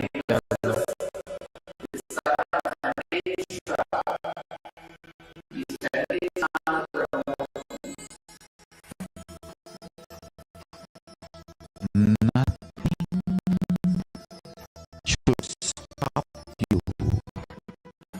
Trusting Paramashiva is a boon, powers and possibility. Declare and manifest. I am Sadashiva.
Paramashiva's Chandesha Anugrahamurti, Vasubhadra Anugrahamurti, Kiraramurti, Chakradana Swarupamurti.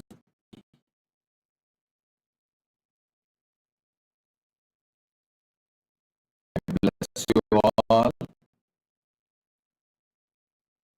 shower you all with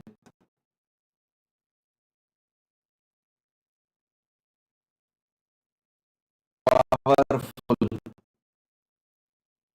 initiation of awakening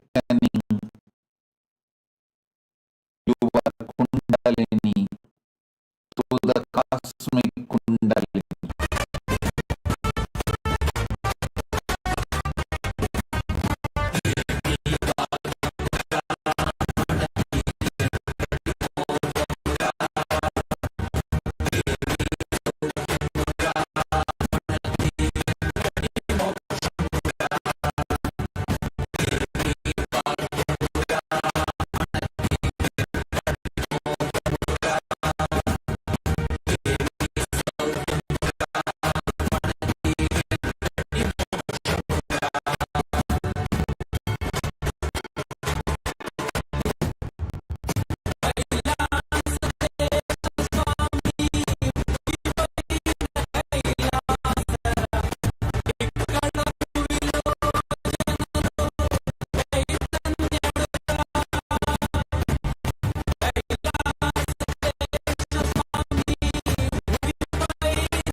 Guru वन्दे जगद्गुरुं वन्दे जगद्गुरुं वन्दे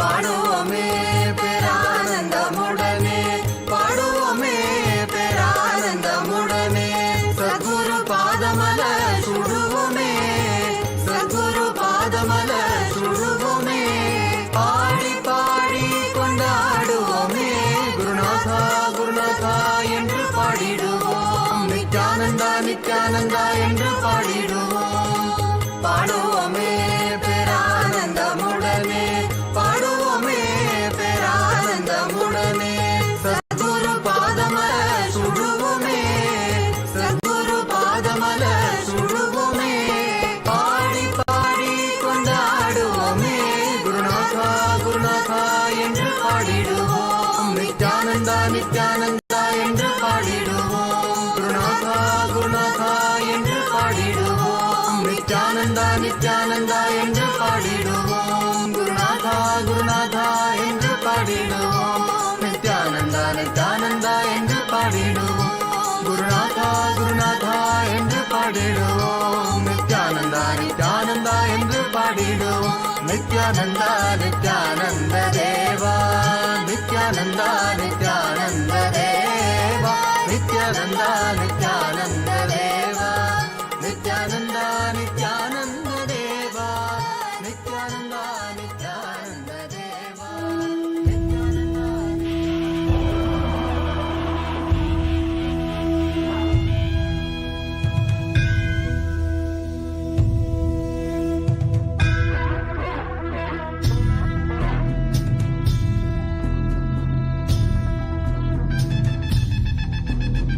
नित्यानन्दं नित्यानन्दं नित्यानन्दं जगद्गुरु नित्यानन्दं नित्यानन्दं नित्यानन्दं जगद्गुरु वन्दे जगद्गुरु वन्दे जगद्गुरु वन्दे जगद्गुरु वन्दे जगद्गुरु जगद्गुरु महासन्निधानं जगद्गुरु महासन्निधानं वन्दे जगद्गुरु वन्दे जगद्गुरु वन्दे जगद्गुरु वन्दे जगद्गुरु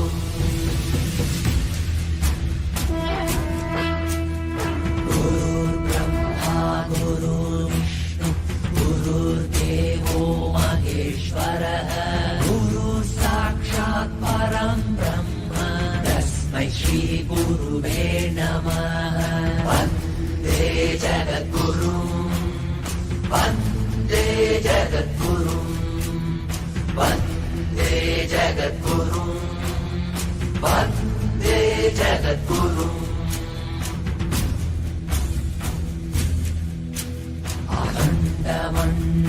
अखण्डमण्डलाकारं व्याप्तं येन चराचरं तत्परं दर्शितं येन तस्मै श्रीगुरुवे नमः वन्दे जगद्गुरु वन्दे जगद्गुरु वन्दे जगद्गुरु वन्दे जगद्गुरु नित्यानन्दं नित्यानन्दं नित्यानन्दं जगद्गुरु नित्यानन्दं नित्यानन्दं नित्यानन्दं जगद्गुरु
நானே அவன்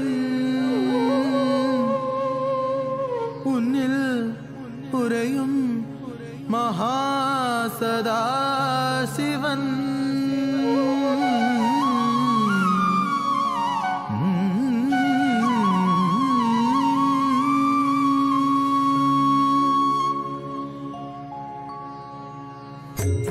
நான் தான் சிவன் சிவன் சிவன் நானே அவன் அவன் அவன் உன்னில் உறையும் மகாசதா சிவன் உன்னில் உறையும் மகாசதா சிவன்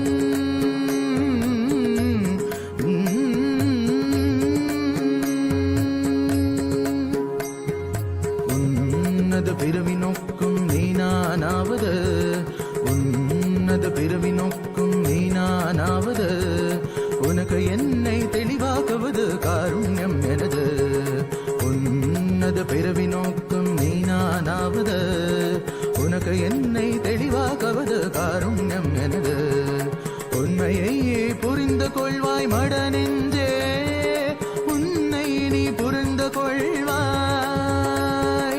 உண்மையை புரிந்து கொள்வாய் மட நெஞ்சே உன்னை நீ புரிந்து கொள்வாய்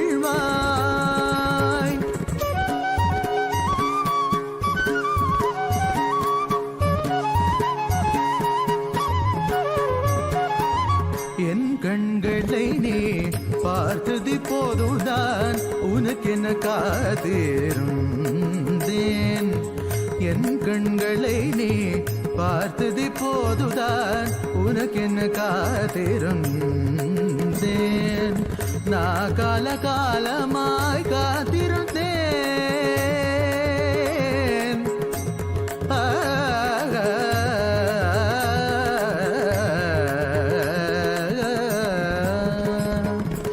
நான் கால காலமாய் காத்திருந்தேன் காயும் நிலவும் காட்சியும் இருந்தெல்லா ஒன்றே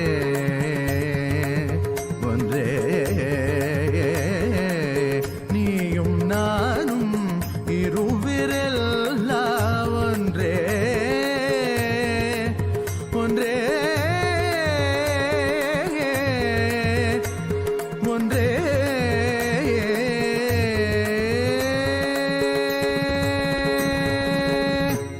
நான் தான் சிவன் சிவன் சிவன் நானே அவன் அவன் அவன் உன்னில் உறையும் மகாசதா சிவன் உன்னில் உறையும் மகாசதா சிவன்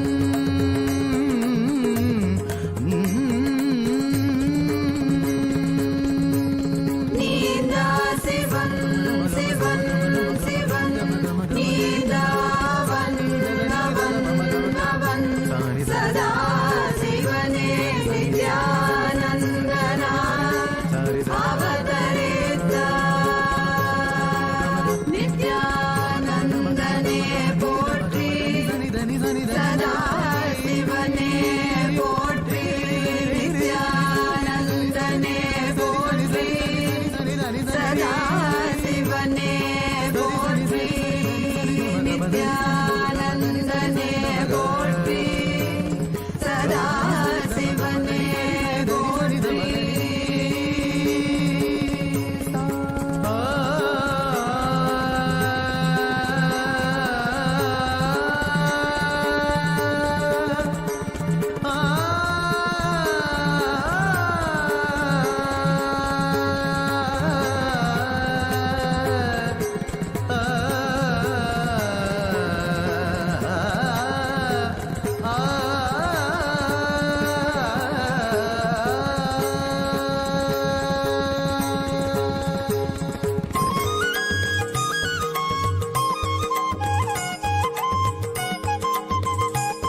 ಗುರುದೇವ ನಿತ್ಯಾನಂದ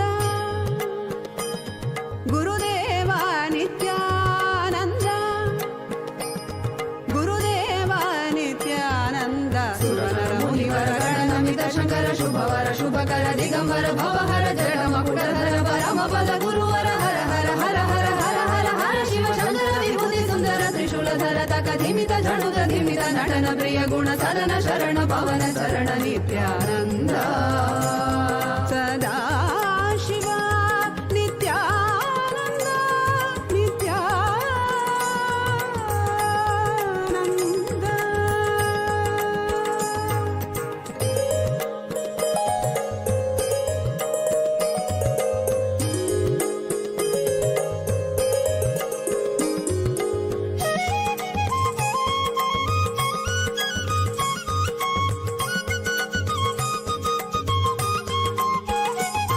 ಸನ್ಯಾಸ ಗಣರಾಜ ಯೋಗೀಶ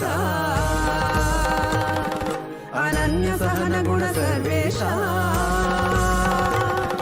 ಸಮಸ್ತ ಭಕ್ತ ಜನ ವಿಶ್ವೇಶ ಸನ್ಯಾಸ ಗಣರಾಜ ಯೋಗೀಶ ಅನನ್ಯ ಸಹನ ಗುಣ ಸರ್ವೇಶ ಸಮಸ್ತ ಭಕ್ತ ಜನ ವಿಶ್ವೇಶ ಅಖಿಲಾಂಡ ಕೋಟಿ ಬ್ರಹ್ಮಾಂಡ ನಾಯಕ ಸನ್ಯಾಸ ರಾಜ ಯೋಗಿ ನಿತ್ಯಾನಂದ ಮಹಾಸದಾ ಶಿವ ಆನಂದ ನಿತ್ಯಾನಂದ ಗುರು ನಿತ್ಯಾನಂದ ಗುರುದೇವ ನಿತ್ಯಾನಂದ ಸುರನರ ಮುನಿವರ ಗಣನಮಿತ ಶಂಕರ ಶುಭವರ ಶುಭಕರ ದಿಗಂಬರ ಭವಹರ ಜಡ ಮಕುಟಧರ ಪರಮ ಪದ ಗುರುವರ ಹರ ಹರ ಹರ ಹರ ಹರ ಹರ ಹರ ಶಿವ ಶಂಕರ ವಿಭೂತಿ ಸುಂದರ ತ್ರಿಶೂಲಧರ ತಕ ಧಿಮಿತ ಝಣುತ ಧಿಮಿತ ನಟನ ಪ್ರಿಯ ಗುಣ ಸದನ ಶರಣ ಪವನ ಶರಣ ನಿತ್ಯಾನಂದ ಓಂ ನಿತ್ಯಾನಂದ ಮಹಾಸದಾ ಶಿವೋಹಂ ಓಂ ನಿತ್ಯಾನಂದ ಮಹಾಸದಾ ಶಿವೋಹಂ ಓಂ ನಿತ್ಯಾನಂದ ಮಹಾಸದಾ ಶಿವೋಹಂ भोलेनाथ शंभो नित्यानंद शंभो भोलेनाथ शंभो नित्यानंद शंभो भोलेनाथ शंभो नित्यानंद शंभो भोलेनाथ भोलेनाथ शंभो पधारे नित्यानंद शंभो पधारे मेरे स्वामी पधारे हैं मेरे स्वामी पधारे हैं के घर घर हर घर गाए मारे नित्यानंद की महिमा घर घर हर घर गाए मारे भोलेनाथ की महिमा धर धरती पे उतर के एक नर शरीर धर के धर धरती पे उतर के साधारण नर शरीर धर के ये सर से चरण सुंदर पवन मारे स्वामी पधारे हैं घर घर हर घर गाए मारे नित्यानंद की महिमा घर घर हर घर गाए मारे भोलेनाथ की महिमा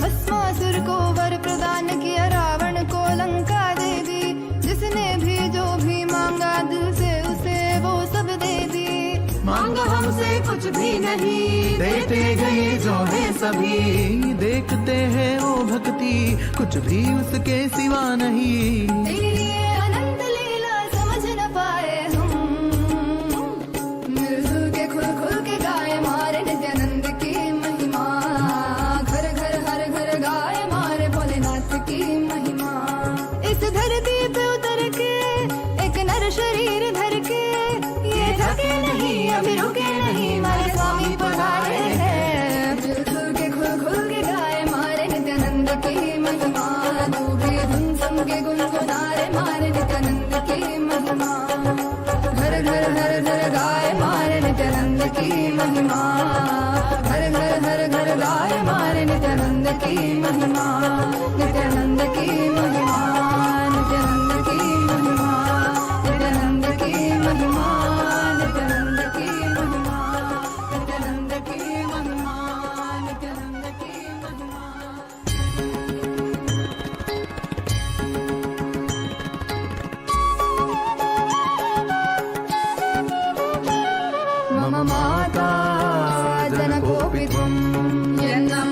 मम रात्रिं दिवसत्वं कालभैरवाय नमः जगदादिस्त्वम् अन्तस्त्वम् हे जगत्कारण मम सङ्घर्षत्वं पूर्णत्वम् हे फलप्रदा मम भूमिराकाशत्वम्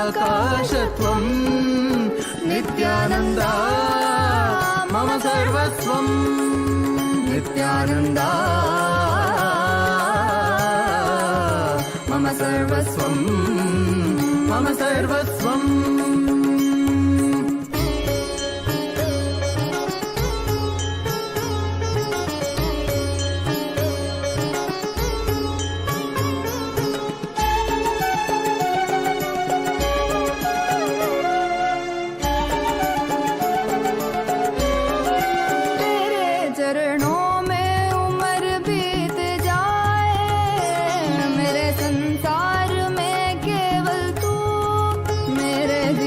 का लक्ष्य तू ही बन जाए मोह माया में ना फंसूं तेरे रूप रूप है नेक तेरी करुणा है अपार तुझ पे प्रेम का अभिषेक सदैव करे ये संसार तेरे रूप रूप है नेक तेरी करुणा है अपार तुझ पे प्रेम का अभिषेक सदैव करे ये संसार सा सा सा सा सा सा री री री री री री री गा गा गा गा म ग म ग म प ग म प म ग म ग रे सा नि सा सा सा सा सा सा सा री री री री री री गा गा गा गा सा नि सा नि सा नि सरि नि स ध नि सरि ग रि म ग प म द प नि ध नि प द म प द नि नि द द प प म म माता जनकोऽपि त्वं यन्नमयप्पने रात्रिं दिवसत्वं कालभैरवाय नमः जगदादिस्त्वम् अन्तस्त्वम् हे जगत्कारण मम सङ्घर्षत्वं पूर्णत्वम् हे फलप्रदा मम भूमिराकाशत्वम् नित्यानन्दा मम सर्वस्वम् नित्यानन्दा मम सर्वस्वम्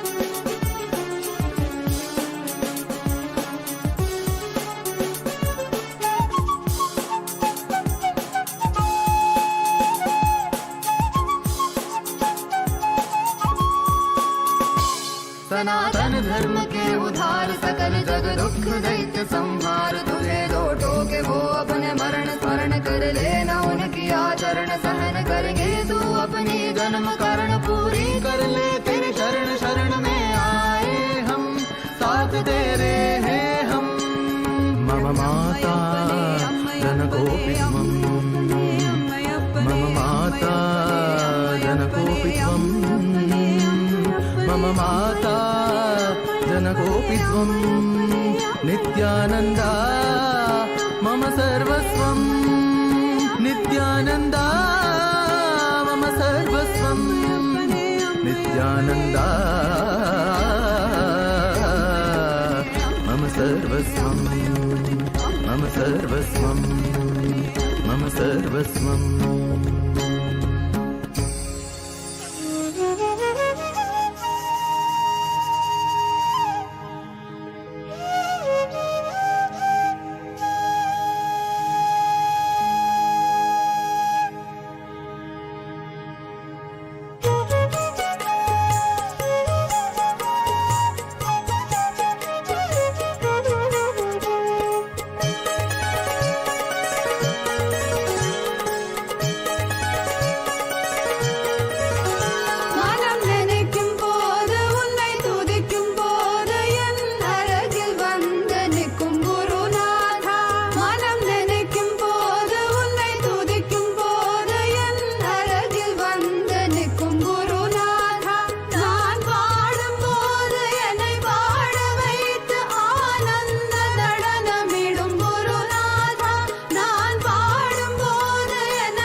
நித்யானந்த தேவா நித்யானந்த நித்யானந்த தேவா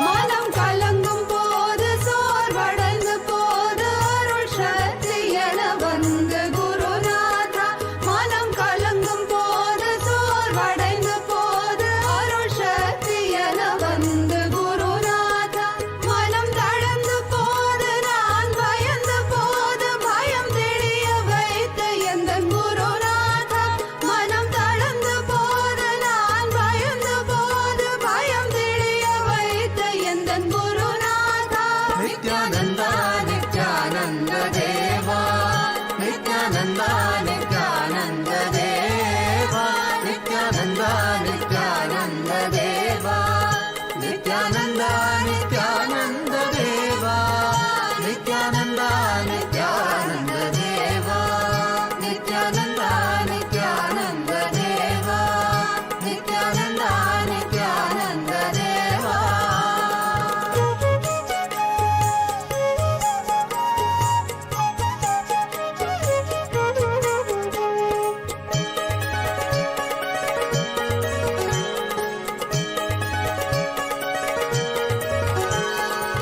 பாடுவோமே பேரானந்தமுடனே பாடுவோமே பேரானந்தமுடனே சத்குரு பாதமல சுடுவோமே சத்குரு பாதமல சுடுவோமே பாடி பாடி கொண்டாடுவோமே குருநாதா குருநாதா என்று பாடிடுவோம் நித்யானந்தா நித்யானந்தா என்று பாடிடுவோம் பாடுவோமே பேரானந்தமுடனே பாடுவோமே பேரானந்தமுடனே சத்குரு பாதமல சுடுவோமே சத்குரு பாதமல சுடுவோமே பாடி பாடி கொண்டாடுவோமே குருநாதா குருநாதா என்று பாடிடுவோம் நித்யானந்தா நித்யானந்தா என்று பாடிடுவோம் குருநாதா குருநாதா என்று பாடிடுவோம் நித்யானந்தா நித்யானந்தா என்று பாடிடுவோம் குருநாதா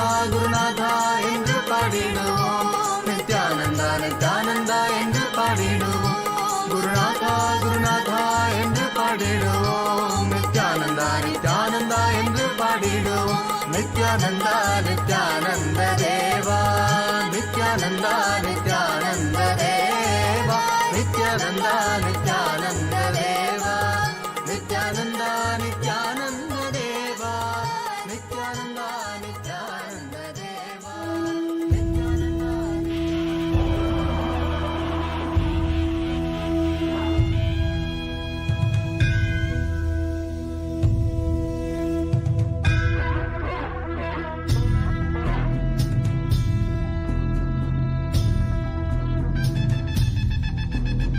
நித்யானந்தம் நித்யானந்தம் நித்யானந்தம் ஜகத்குரு நித்யானந்தம் நித்யானந்தம் நித்யானந்தம் ஜகத்குரு வந்தே ஜகத்குரு வந்தே ஜகத்குரு வந்தே ஜகத்குரு வந்தே ஜகத்குரு ஜகத்குரு மகாசன்னிதானம் ஜகத்குரு மகாசன்னிதானம் வந்தே ஜகத்குரு வந்தே ஜகத்குரு வந்தே ஜகத்குரு வந்தே ஜகத்குரு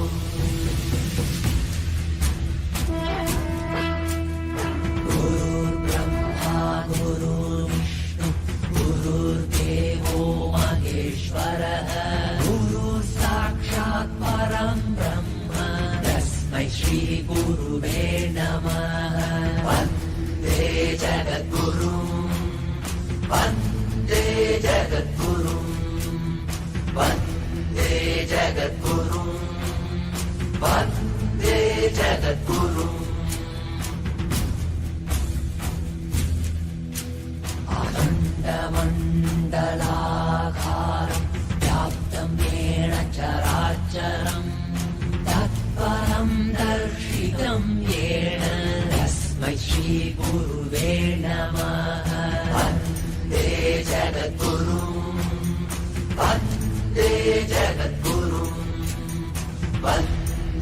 जगद्गुरुम् वन्दे जगद्गुरुम् नित्यानन्दम् नित्यानन्दम् नित्यानन्दम् जगद्गुरुम् नित्यानन्दम् नित्यानन्दम् नित्यानन्दम् जगद्गुरुम्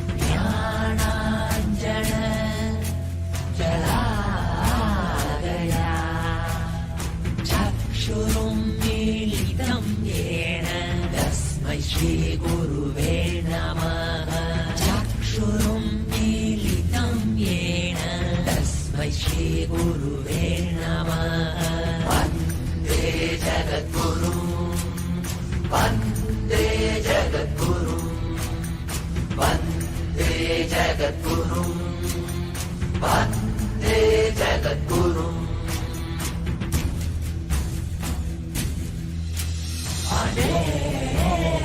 जन्म संवार्त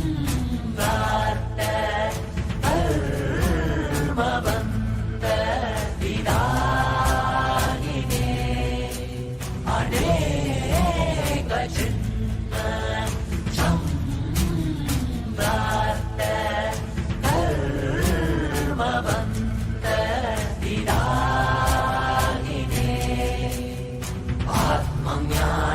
आत्मज्ञानप्रदानेन तस्मै श्रीगुरुवे नमः आत्मज्ञानप्रदानेन तस्मै श्रीगुरुवे नमः वन्दे जगद्गुरुम् वन्दे जगद्गुरुम् वन्दे जगद्गुरुम् वन्दे जगद्गुरुम् नित्यानन्दम् नित्यानन्दम् नित्यानन्दम् जगद्गुरुम् नित्यानन्दम् नित्यानन्दम् नित्यानन्दम् जगद्गुरुम्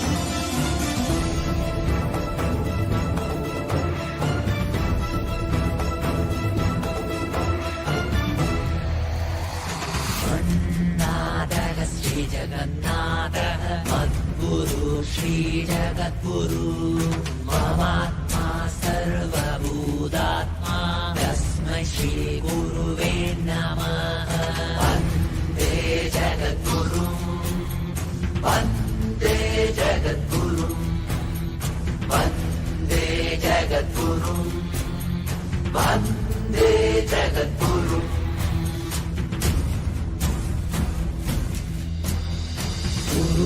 गुरुपादोदकं पाणं गुरोरुच्छिष्टभोजनं गुरुमूर्ते सदा ध्यानं गुरुस्तोत्रं परो जपः वन्दे जगद्गुरुम् वन्दे जगद्गुरुम् वन्दे जगद्गुरुम् वन्दे जगद्गुरुम् नित्यानन्दम् नित्यानन्दम् नित्यानन्दम् जगद्गुरु नित्यानन्दम् नित्यानन्दम् नित्यानन्दम् जगद्गुरु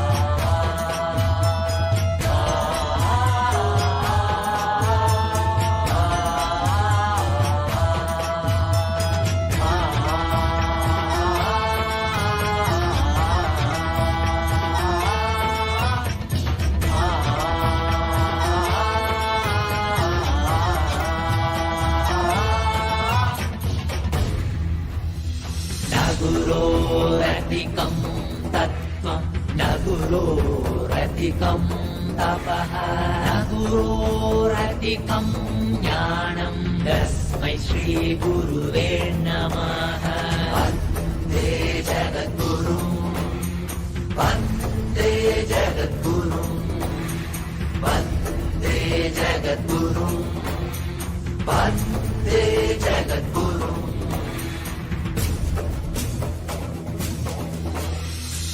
गुरुमूर्तिं स्मरे नित्यं गुरुर्नाम सदा जपेत् गुरोराज्ञां प्रकुर्वीत गुरोरन्यं न भावयेत् गुरोराज्ञां प्रकुर्वीत गुरोरन्यं न भावयेत् वन्दे जगद्गुरुं वन्दे जगद्गुरुं वन्दे जगद्गुरुं वन्दे जगद्गुरुं नित्यानन्दं नित्यानन्दं नित्यानन्दं जगद्गुरु नित्यानन्दं नित्यानन्दं नित्यानन्दं जगद्गुरु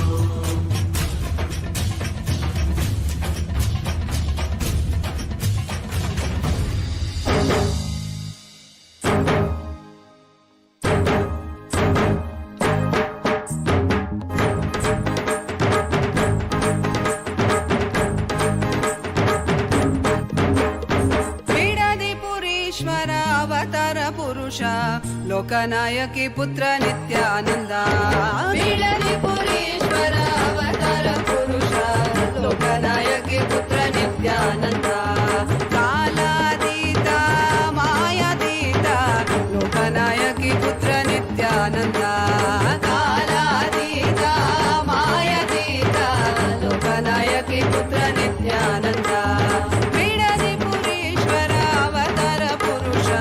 लोकनायकी पुत्र नित्यानंद बीडदिपुरीश्वर अवतार पुरुष लोकनायकी पुत्र नित्यानंद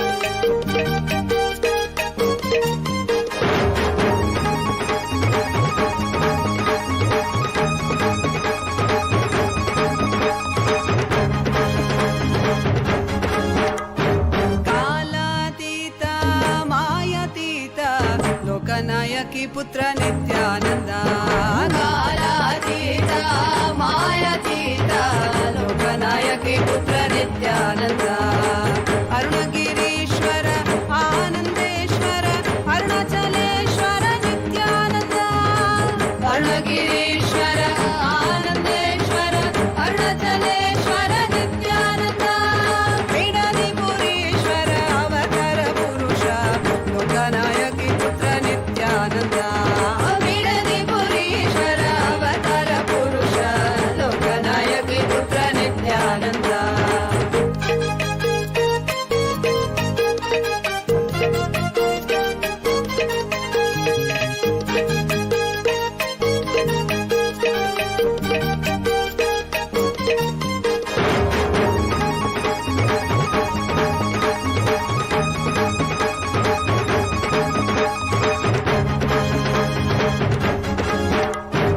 त्रिशूलधारा त्रिनयन रूप त्रिभुवन रक्षक नित्यानंद त्रिशूलधारा त्रिनयन रूप त्रिभुवन रक्षक नित्यानंद तत्वशिक्षक वेदागम पुनरोद्धारक नित्यानंद तत्वशिक्षक वेदागम पुनरोद्धारक नित्यानंद बीडदिपुरीश्वर अवतार पुरुष लोकनायकी पुत्र नित्यानंद बीडदिपुरीश्वर अवतार पुरुष लोकनायकी पुत्र नित्यानंद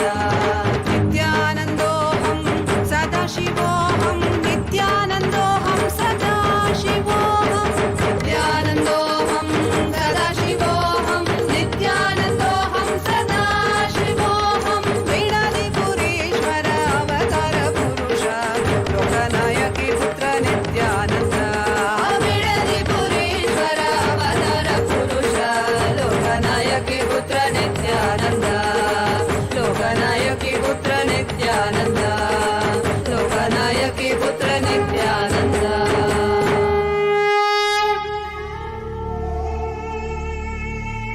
भगवते रुद्राय ईशानसत्पुरुषाय अघोराय वामदेवाय सत्यजाताय नमः भगवते रुद्राय ईशानसत्पुरुषाय अघोराय वामदेवाय सत्यजाताय नमः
शिवाय नमः शिवाय नमः शिवाय नमः शिवाय नमः शिवाय नमः शिवाय नमः शिवाय नमः शिवाय नमः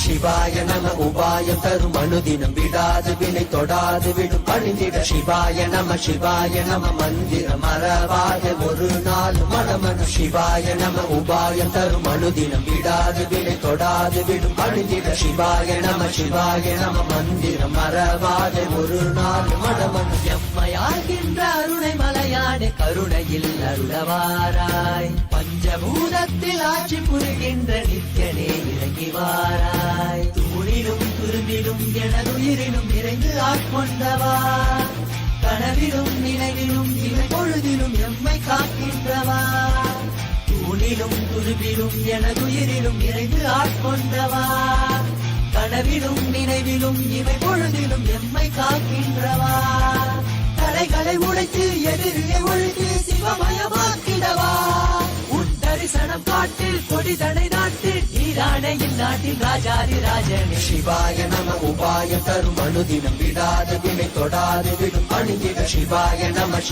நம மந்திரம் மறவாத ஒரு நாள் மனமனு சிவாய நம உபாயம் தரும் அனுதினம் விடாத வினை தொடாது விடும் அணிந்திட சிவாய நம மந்திரம் மறவாத ஒரு நாள் மனமனு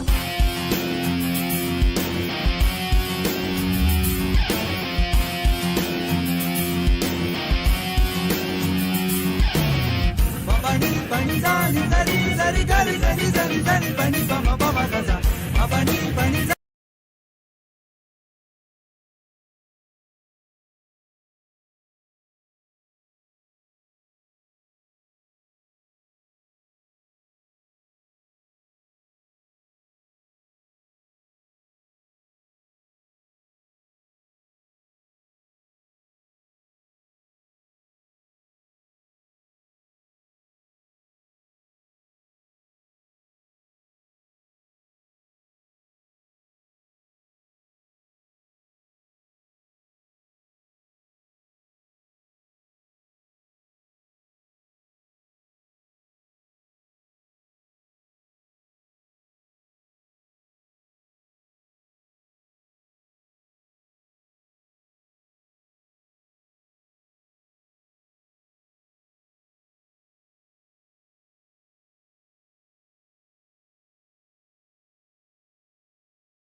உதித்தவனே ஜோதிமலை தனிலே சுயம்பாகி நின்றவனே ஆதி குருநாதனே ஆனந்தனே ஜோதிமலை தனிலே சுயம்பாகி நின்றவனே ஆதி குருநாதனே ஆனந்தனே ஆனந்தனே நித்யானந்தம் நித்யானந்தம் நித்யானந்தம் நித்யானந்தம் நித்யானந்தம் நித்யானந்தம்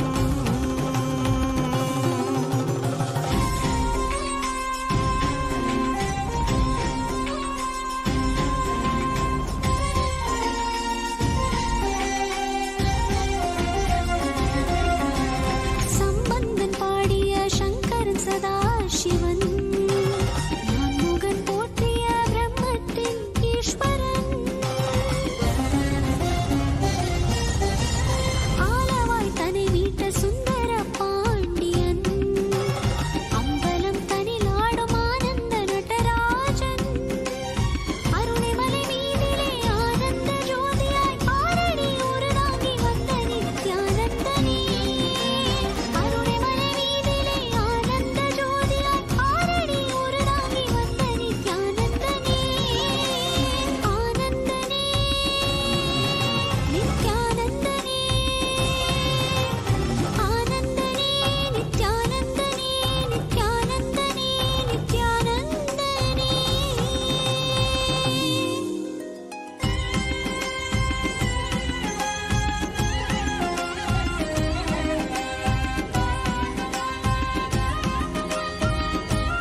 தலை காட்டி அருவி உருவாகி ஆனந்தம் தனை ஊட்டி திருவே குருவாகி திருவடி தலை காட்டி அருவி உருவாகி ஆனந்தம் தனை ஊட்டி அவனியில் அவலங்கள் ஆழ்ந்துயர் தனை நீக்கி ஆனந்தமாகிட வந்த நித்யானந்தனே அவனியில்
connecting with the divine.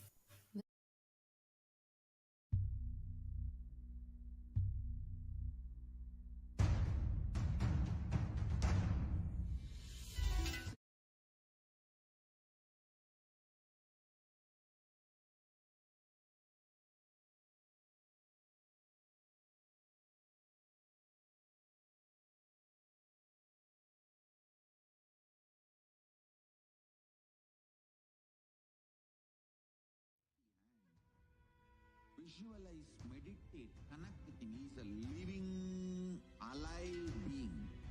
Drop your form into his form and dissolve.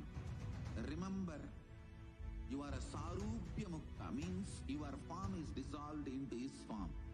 All my disciples, now I am initiating Salokya Mukti, Sami.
After this most beautiful darshan, I think this was such a powerful initiation, right? How was it for you all? How did you all enjoy it? I see so many messages of love and gratitude filled in the chats.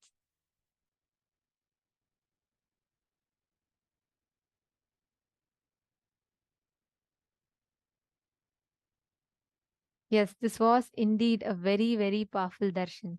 Actually, just sitting in this presence, Swamiji fills all of us with that powerful feeling, connection, and gratitude.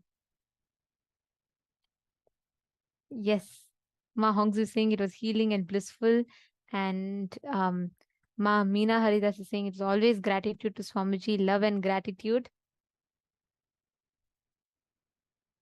Yes, absolutely. Actually, just sitting in darshan, right? It induces our inner space with so much power, so much completion that we all are immediately raised to that highest frequency. And at that point in time, anything you consciously will for just becomes reality. Just the very presence of darshan, the power of darshan is such.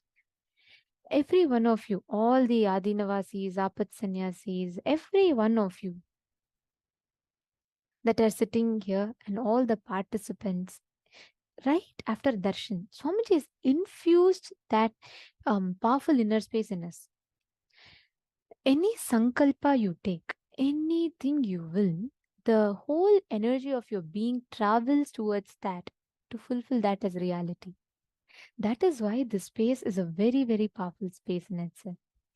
Just sit in that space and let us all manifest that as experience now. When you sit right now, the experience that you manifest, the space of completion that you manifest will just reflect in all the activities of your life. Yes. Now, we are going to be manifesting this experience with the power of Kamacharitvam. Today, we're going to be manifesting the power of being able to appear in any place that we want. We've all been working on this from morning, right? We're now going to enter the level where you're going to be manifesting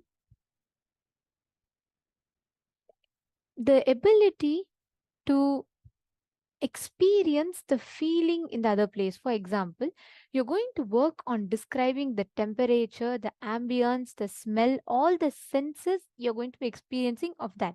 For example, let's say you're in a very hot place, but you want to experience you want to travel at the same time to a very cold place, like one of your friend is somewhere in the coldest part of the US. You will actually be able to experience that extremely cold weather, that you'll be able to smell that house, you'll be able to feel that cooled that cold air, and you'll be able to experience that, see that place around you. So it'll be like you are virtually there, right? But through the third eye you will be experiencing it. And understand, this power makes you so subtle, awakens your subtle kundalini shaktis. The whole thing, you will be able to manifest that experience, not just in manifesting yourself in another place. You will be able to exude so much of completion. Anything you consciously will to make it happen will simply manifest. I request all the participants, every one of you, to sit now. And can I request each of you to please post in the chat and connect with one partner? Ma Vani Goyal, Ma Peyu Wong, Ma Wei Huang, Ma Jnana Pradata, Ma Nitya Prasadini, Ma Parvati, Ma Kashvi, every one of you, please connect to a partner. See, just spend the next 20 minutes, that's all. Just 20 minutes. Don't miss this power manifestation for any reason. And never take power manifestation for granted. This is a very, very powerful science. It may seem like, what, every 21 minutes I'm just sitting. No, it's a powerful science, and never take it for granted.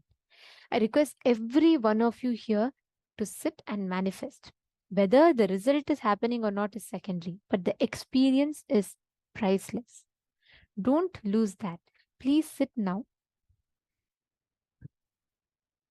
Ma Kashvi Ananda, you can even manifest with Ma Rani Iyer. You can all just connect with one or the other people in the chat. Just post. Can I request every one of you to please come on the chat?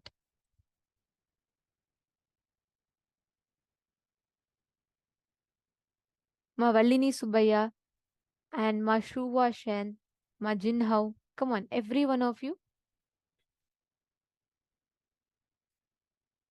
Can I request every one of you to please come on the chat and connect with a partner? There's another person in the chat. And good, since all of you are in focus mode, you will not even see the type of place another person has. So you can actually describe it even more. It is a 100% authentic manifestation. So come on, I request every one of you to start. Please sit straight.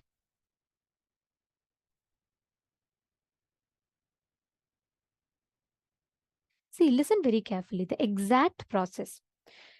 Let me say, for example, Ma Rani Iyer is connecting with Ma Kashvi.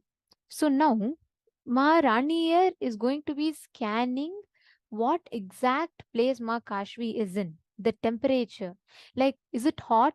Are you feeling suffocation, or are you feeling like sweating, or is it very cold? Is it very nice? And you're going to be literally, see, it's like, have you all seen these street views on Google Earth? It'll kind of give you, like, if you turn, you can see the side and all of that. It's something like this, but more realistic. I'll say like a 5D experience, because you'll be able to experience all the senses. You'll be able to see it, you'll be able to feel the place, you'll be able to smell it. Once you start manifesting that experience, from there you will be able to start physically actually manifesting your presence there in the other place. It's a very, very simple but a very powerful way, and you all can easily manifest it.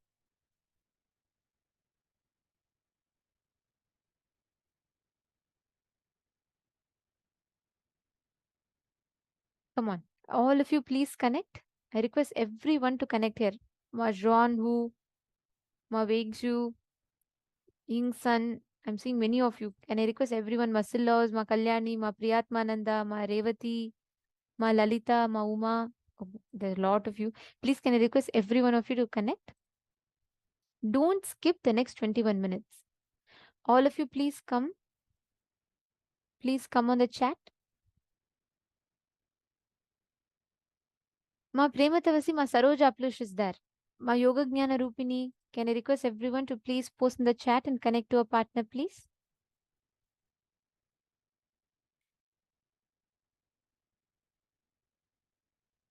Just see, many people are requesting for partners in the chat. You all can just see each other's messages in the chat and manifest.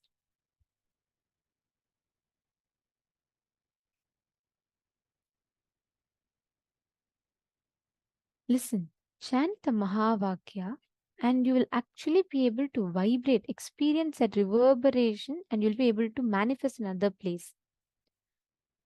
Ma Shukrendraనంద, if you already know the type of place that your son will be in, manifest another person whom you can't guess.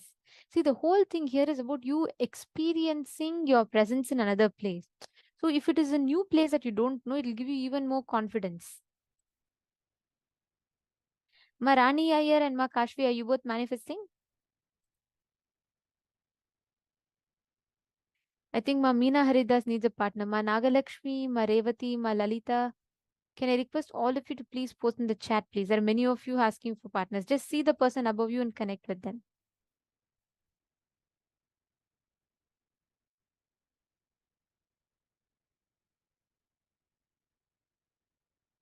Come on, all of you, please sit straight.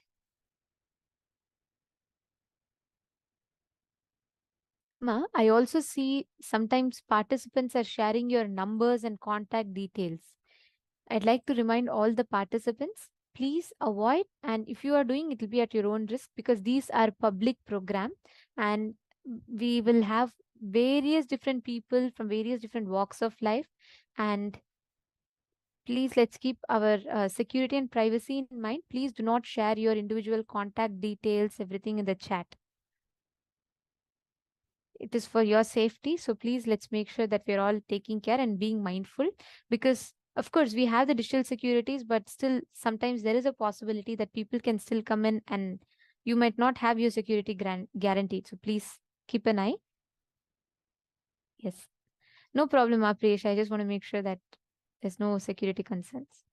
Come on, connect. Ma Priyesh, you can still continue to connect. No problem. Ma Parameshwara is there. Come on, all of you, please call the others. Ma Revati, Ma Priyesha will manifest with you. Just manifest with her. And Ma, okay, I see a lot of you. Ma Deepika Praveen, Nityanandam. Did you get a partner? Have you started manifesting?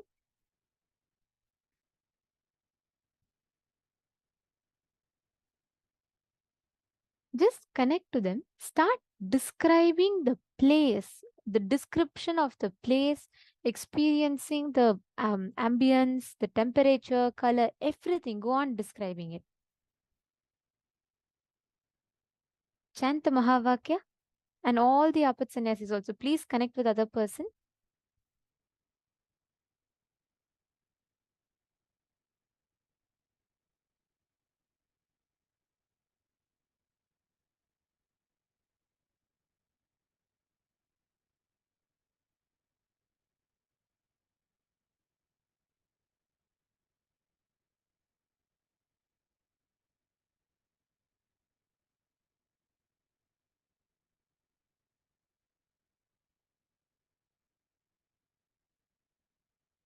Please chant the Mahavakya. And always, all those who have Aushadas, please apply Aushadha. Always apply Aushadha in your third eye. When you manifest, they enhance your experience of manifestation even further.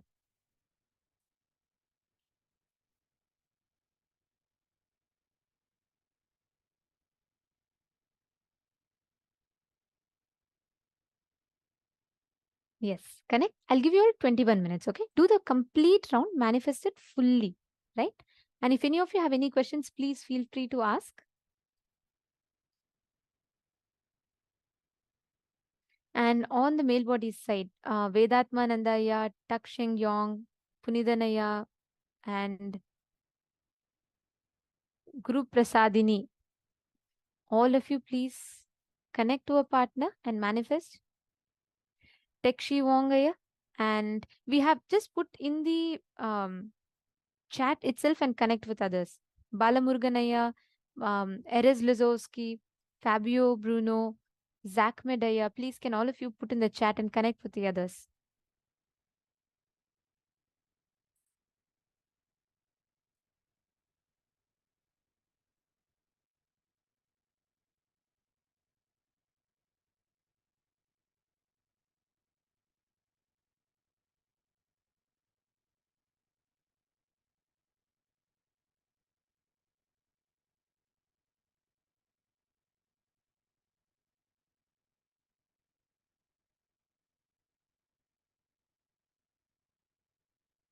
Masato, Aya, listen, when you manifest, when that Paramashanta happens in you, outer peace will never bring you inner peace, but Paramashanta will bring you outer peace.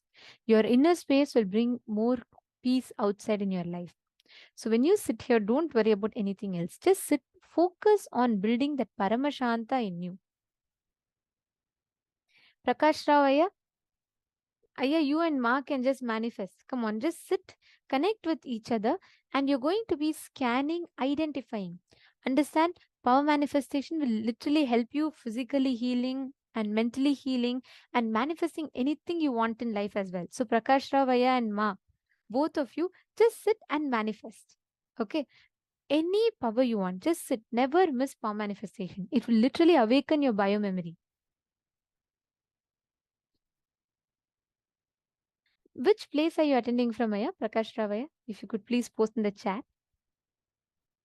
All the others, please connect. Pankaj Kankaraya, Nityanandam. You can also connect and manifest. Raju Pandeyaya, Nityanandam. Very nice to see you here.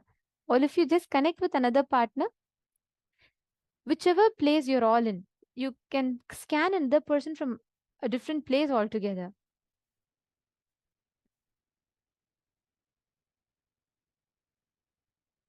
Yes, chant the Mahavakya.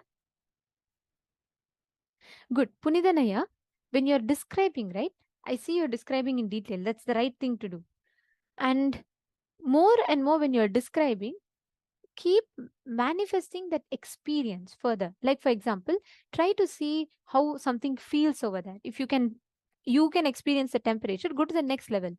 Like maybe feel how the wall, is it smooth or is it rough? Is it a coarse surface? Try scanning.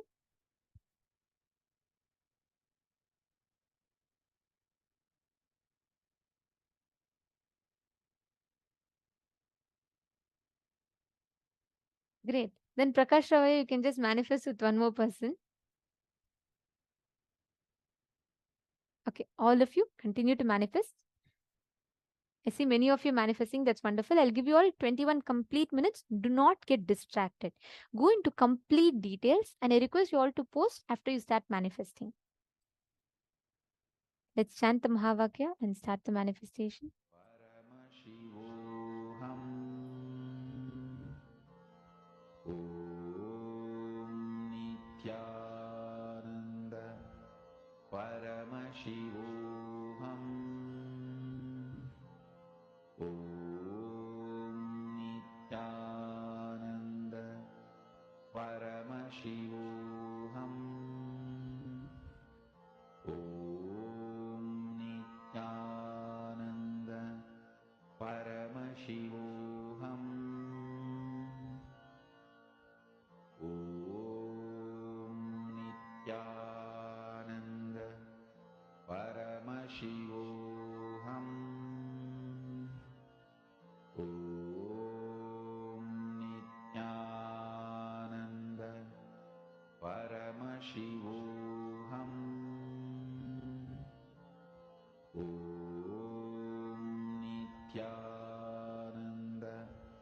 Paramashivoham. Om Nityananda. Paramashivoham. Om Nityananda. Paramashivoham.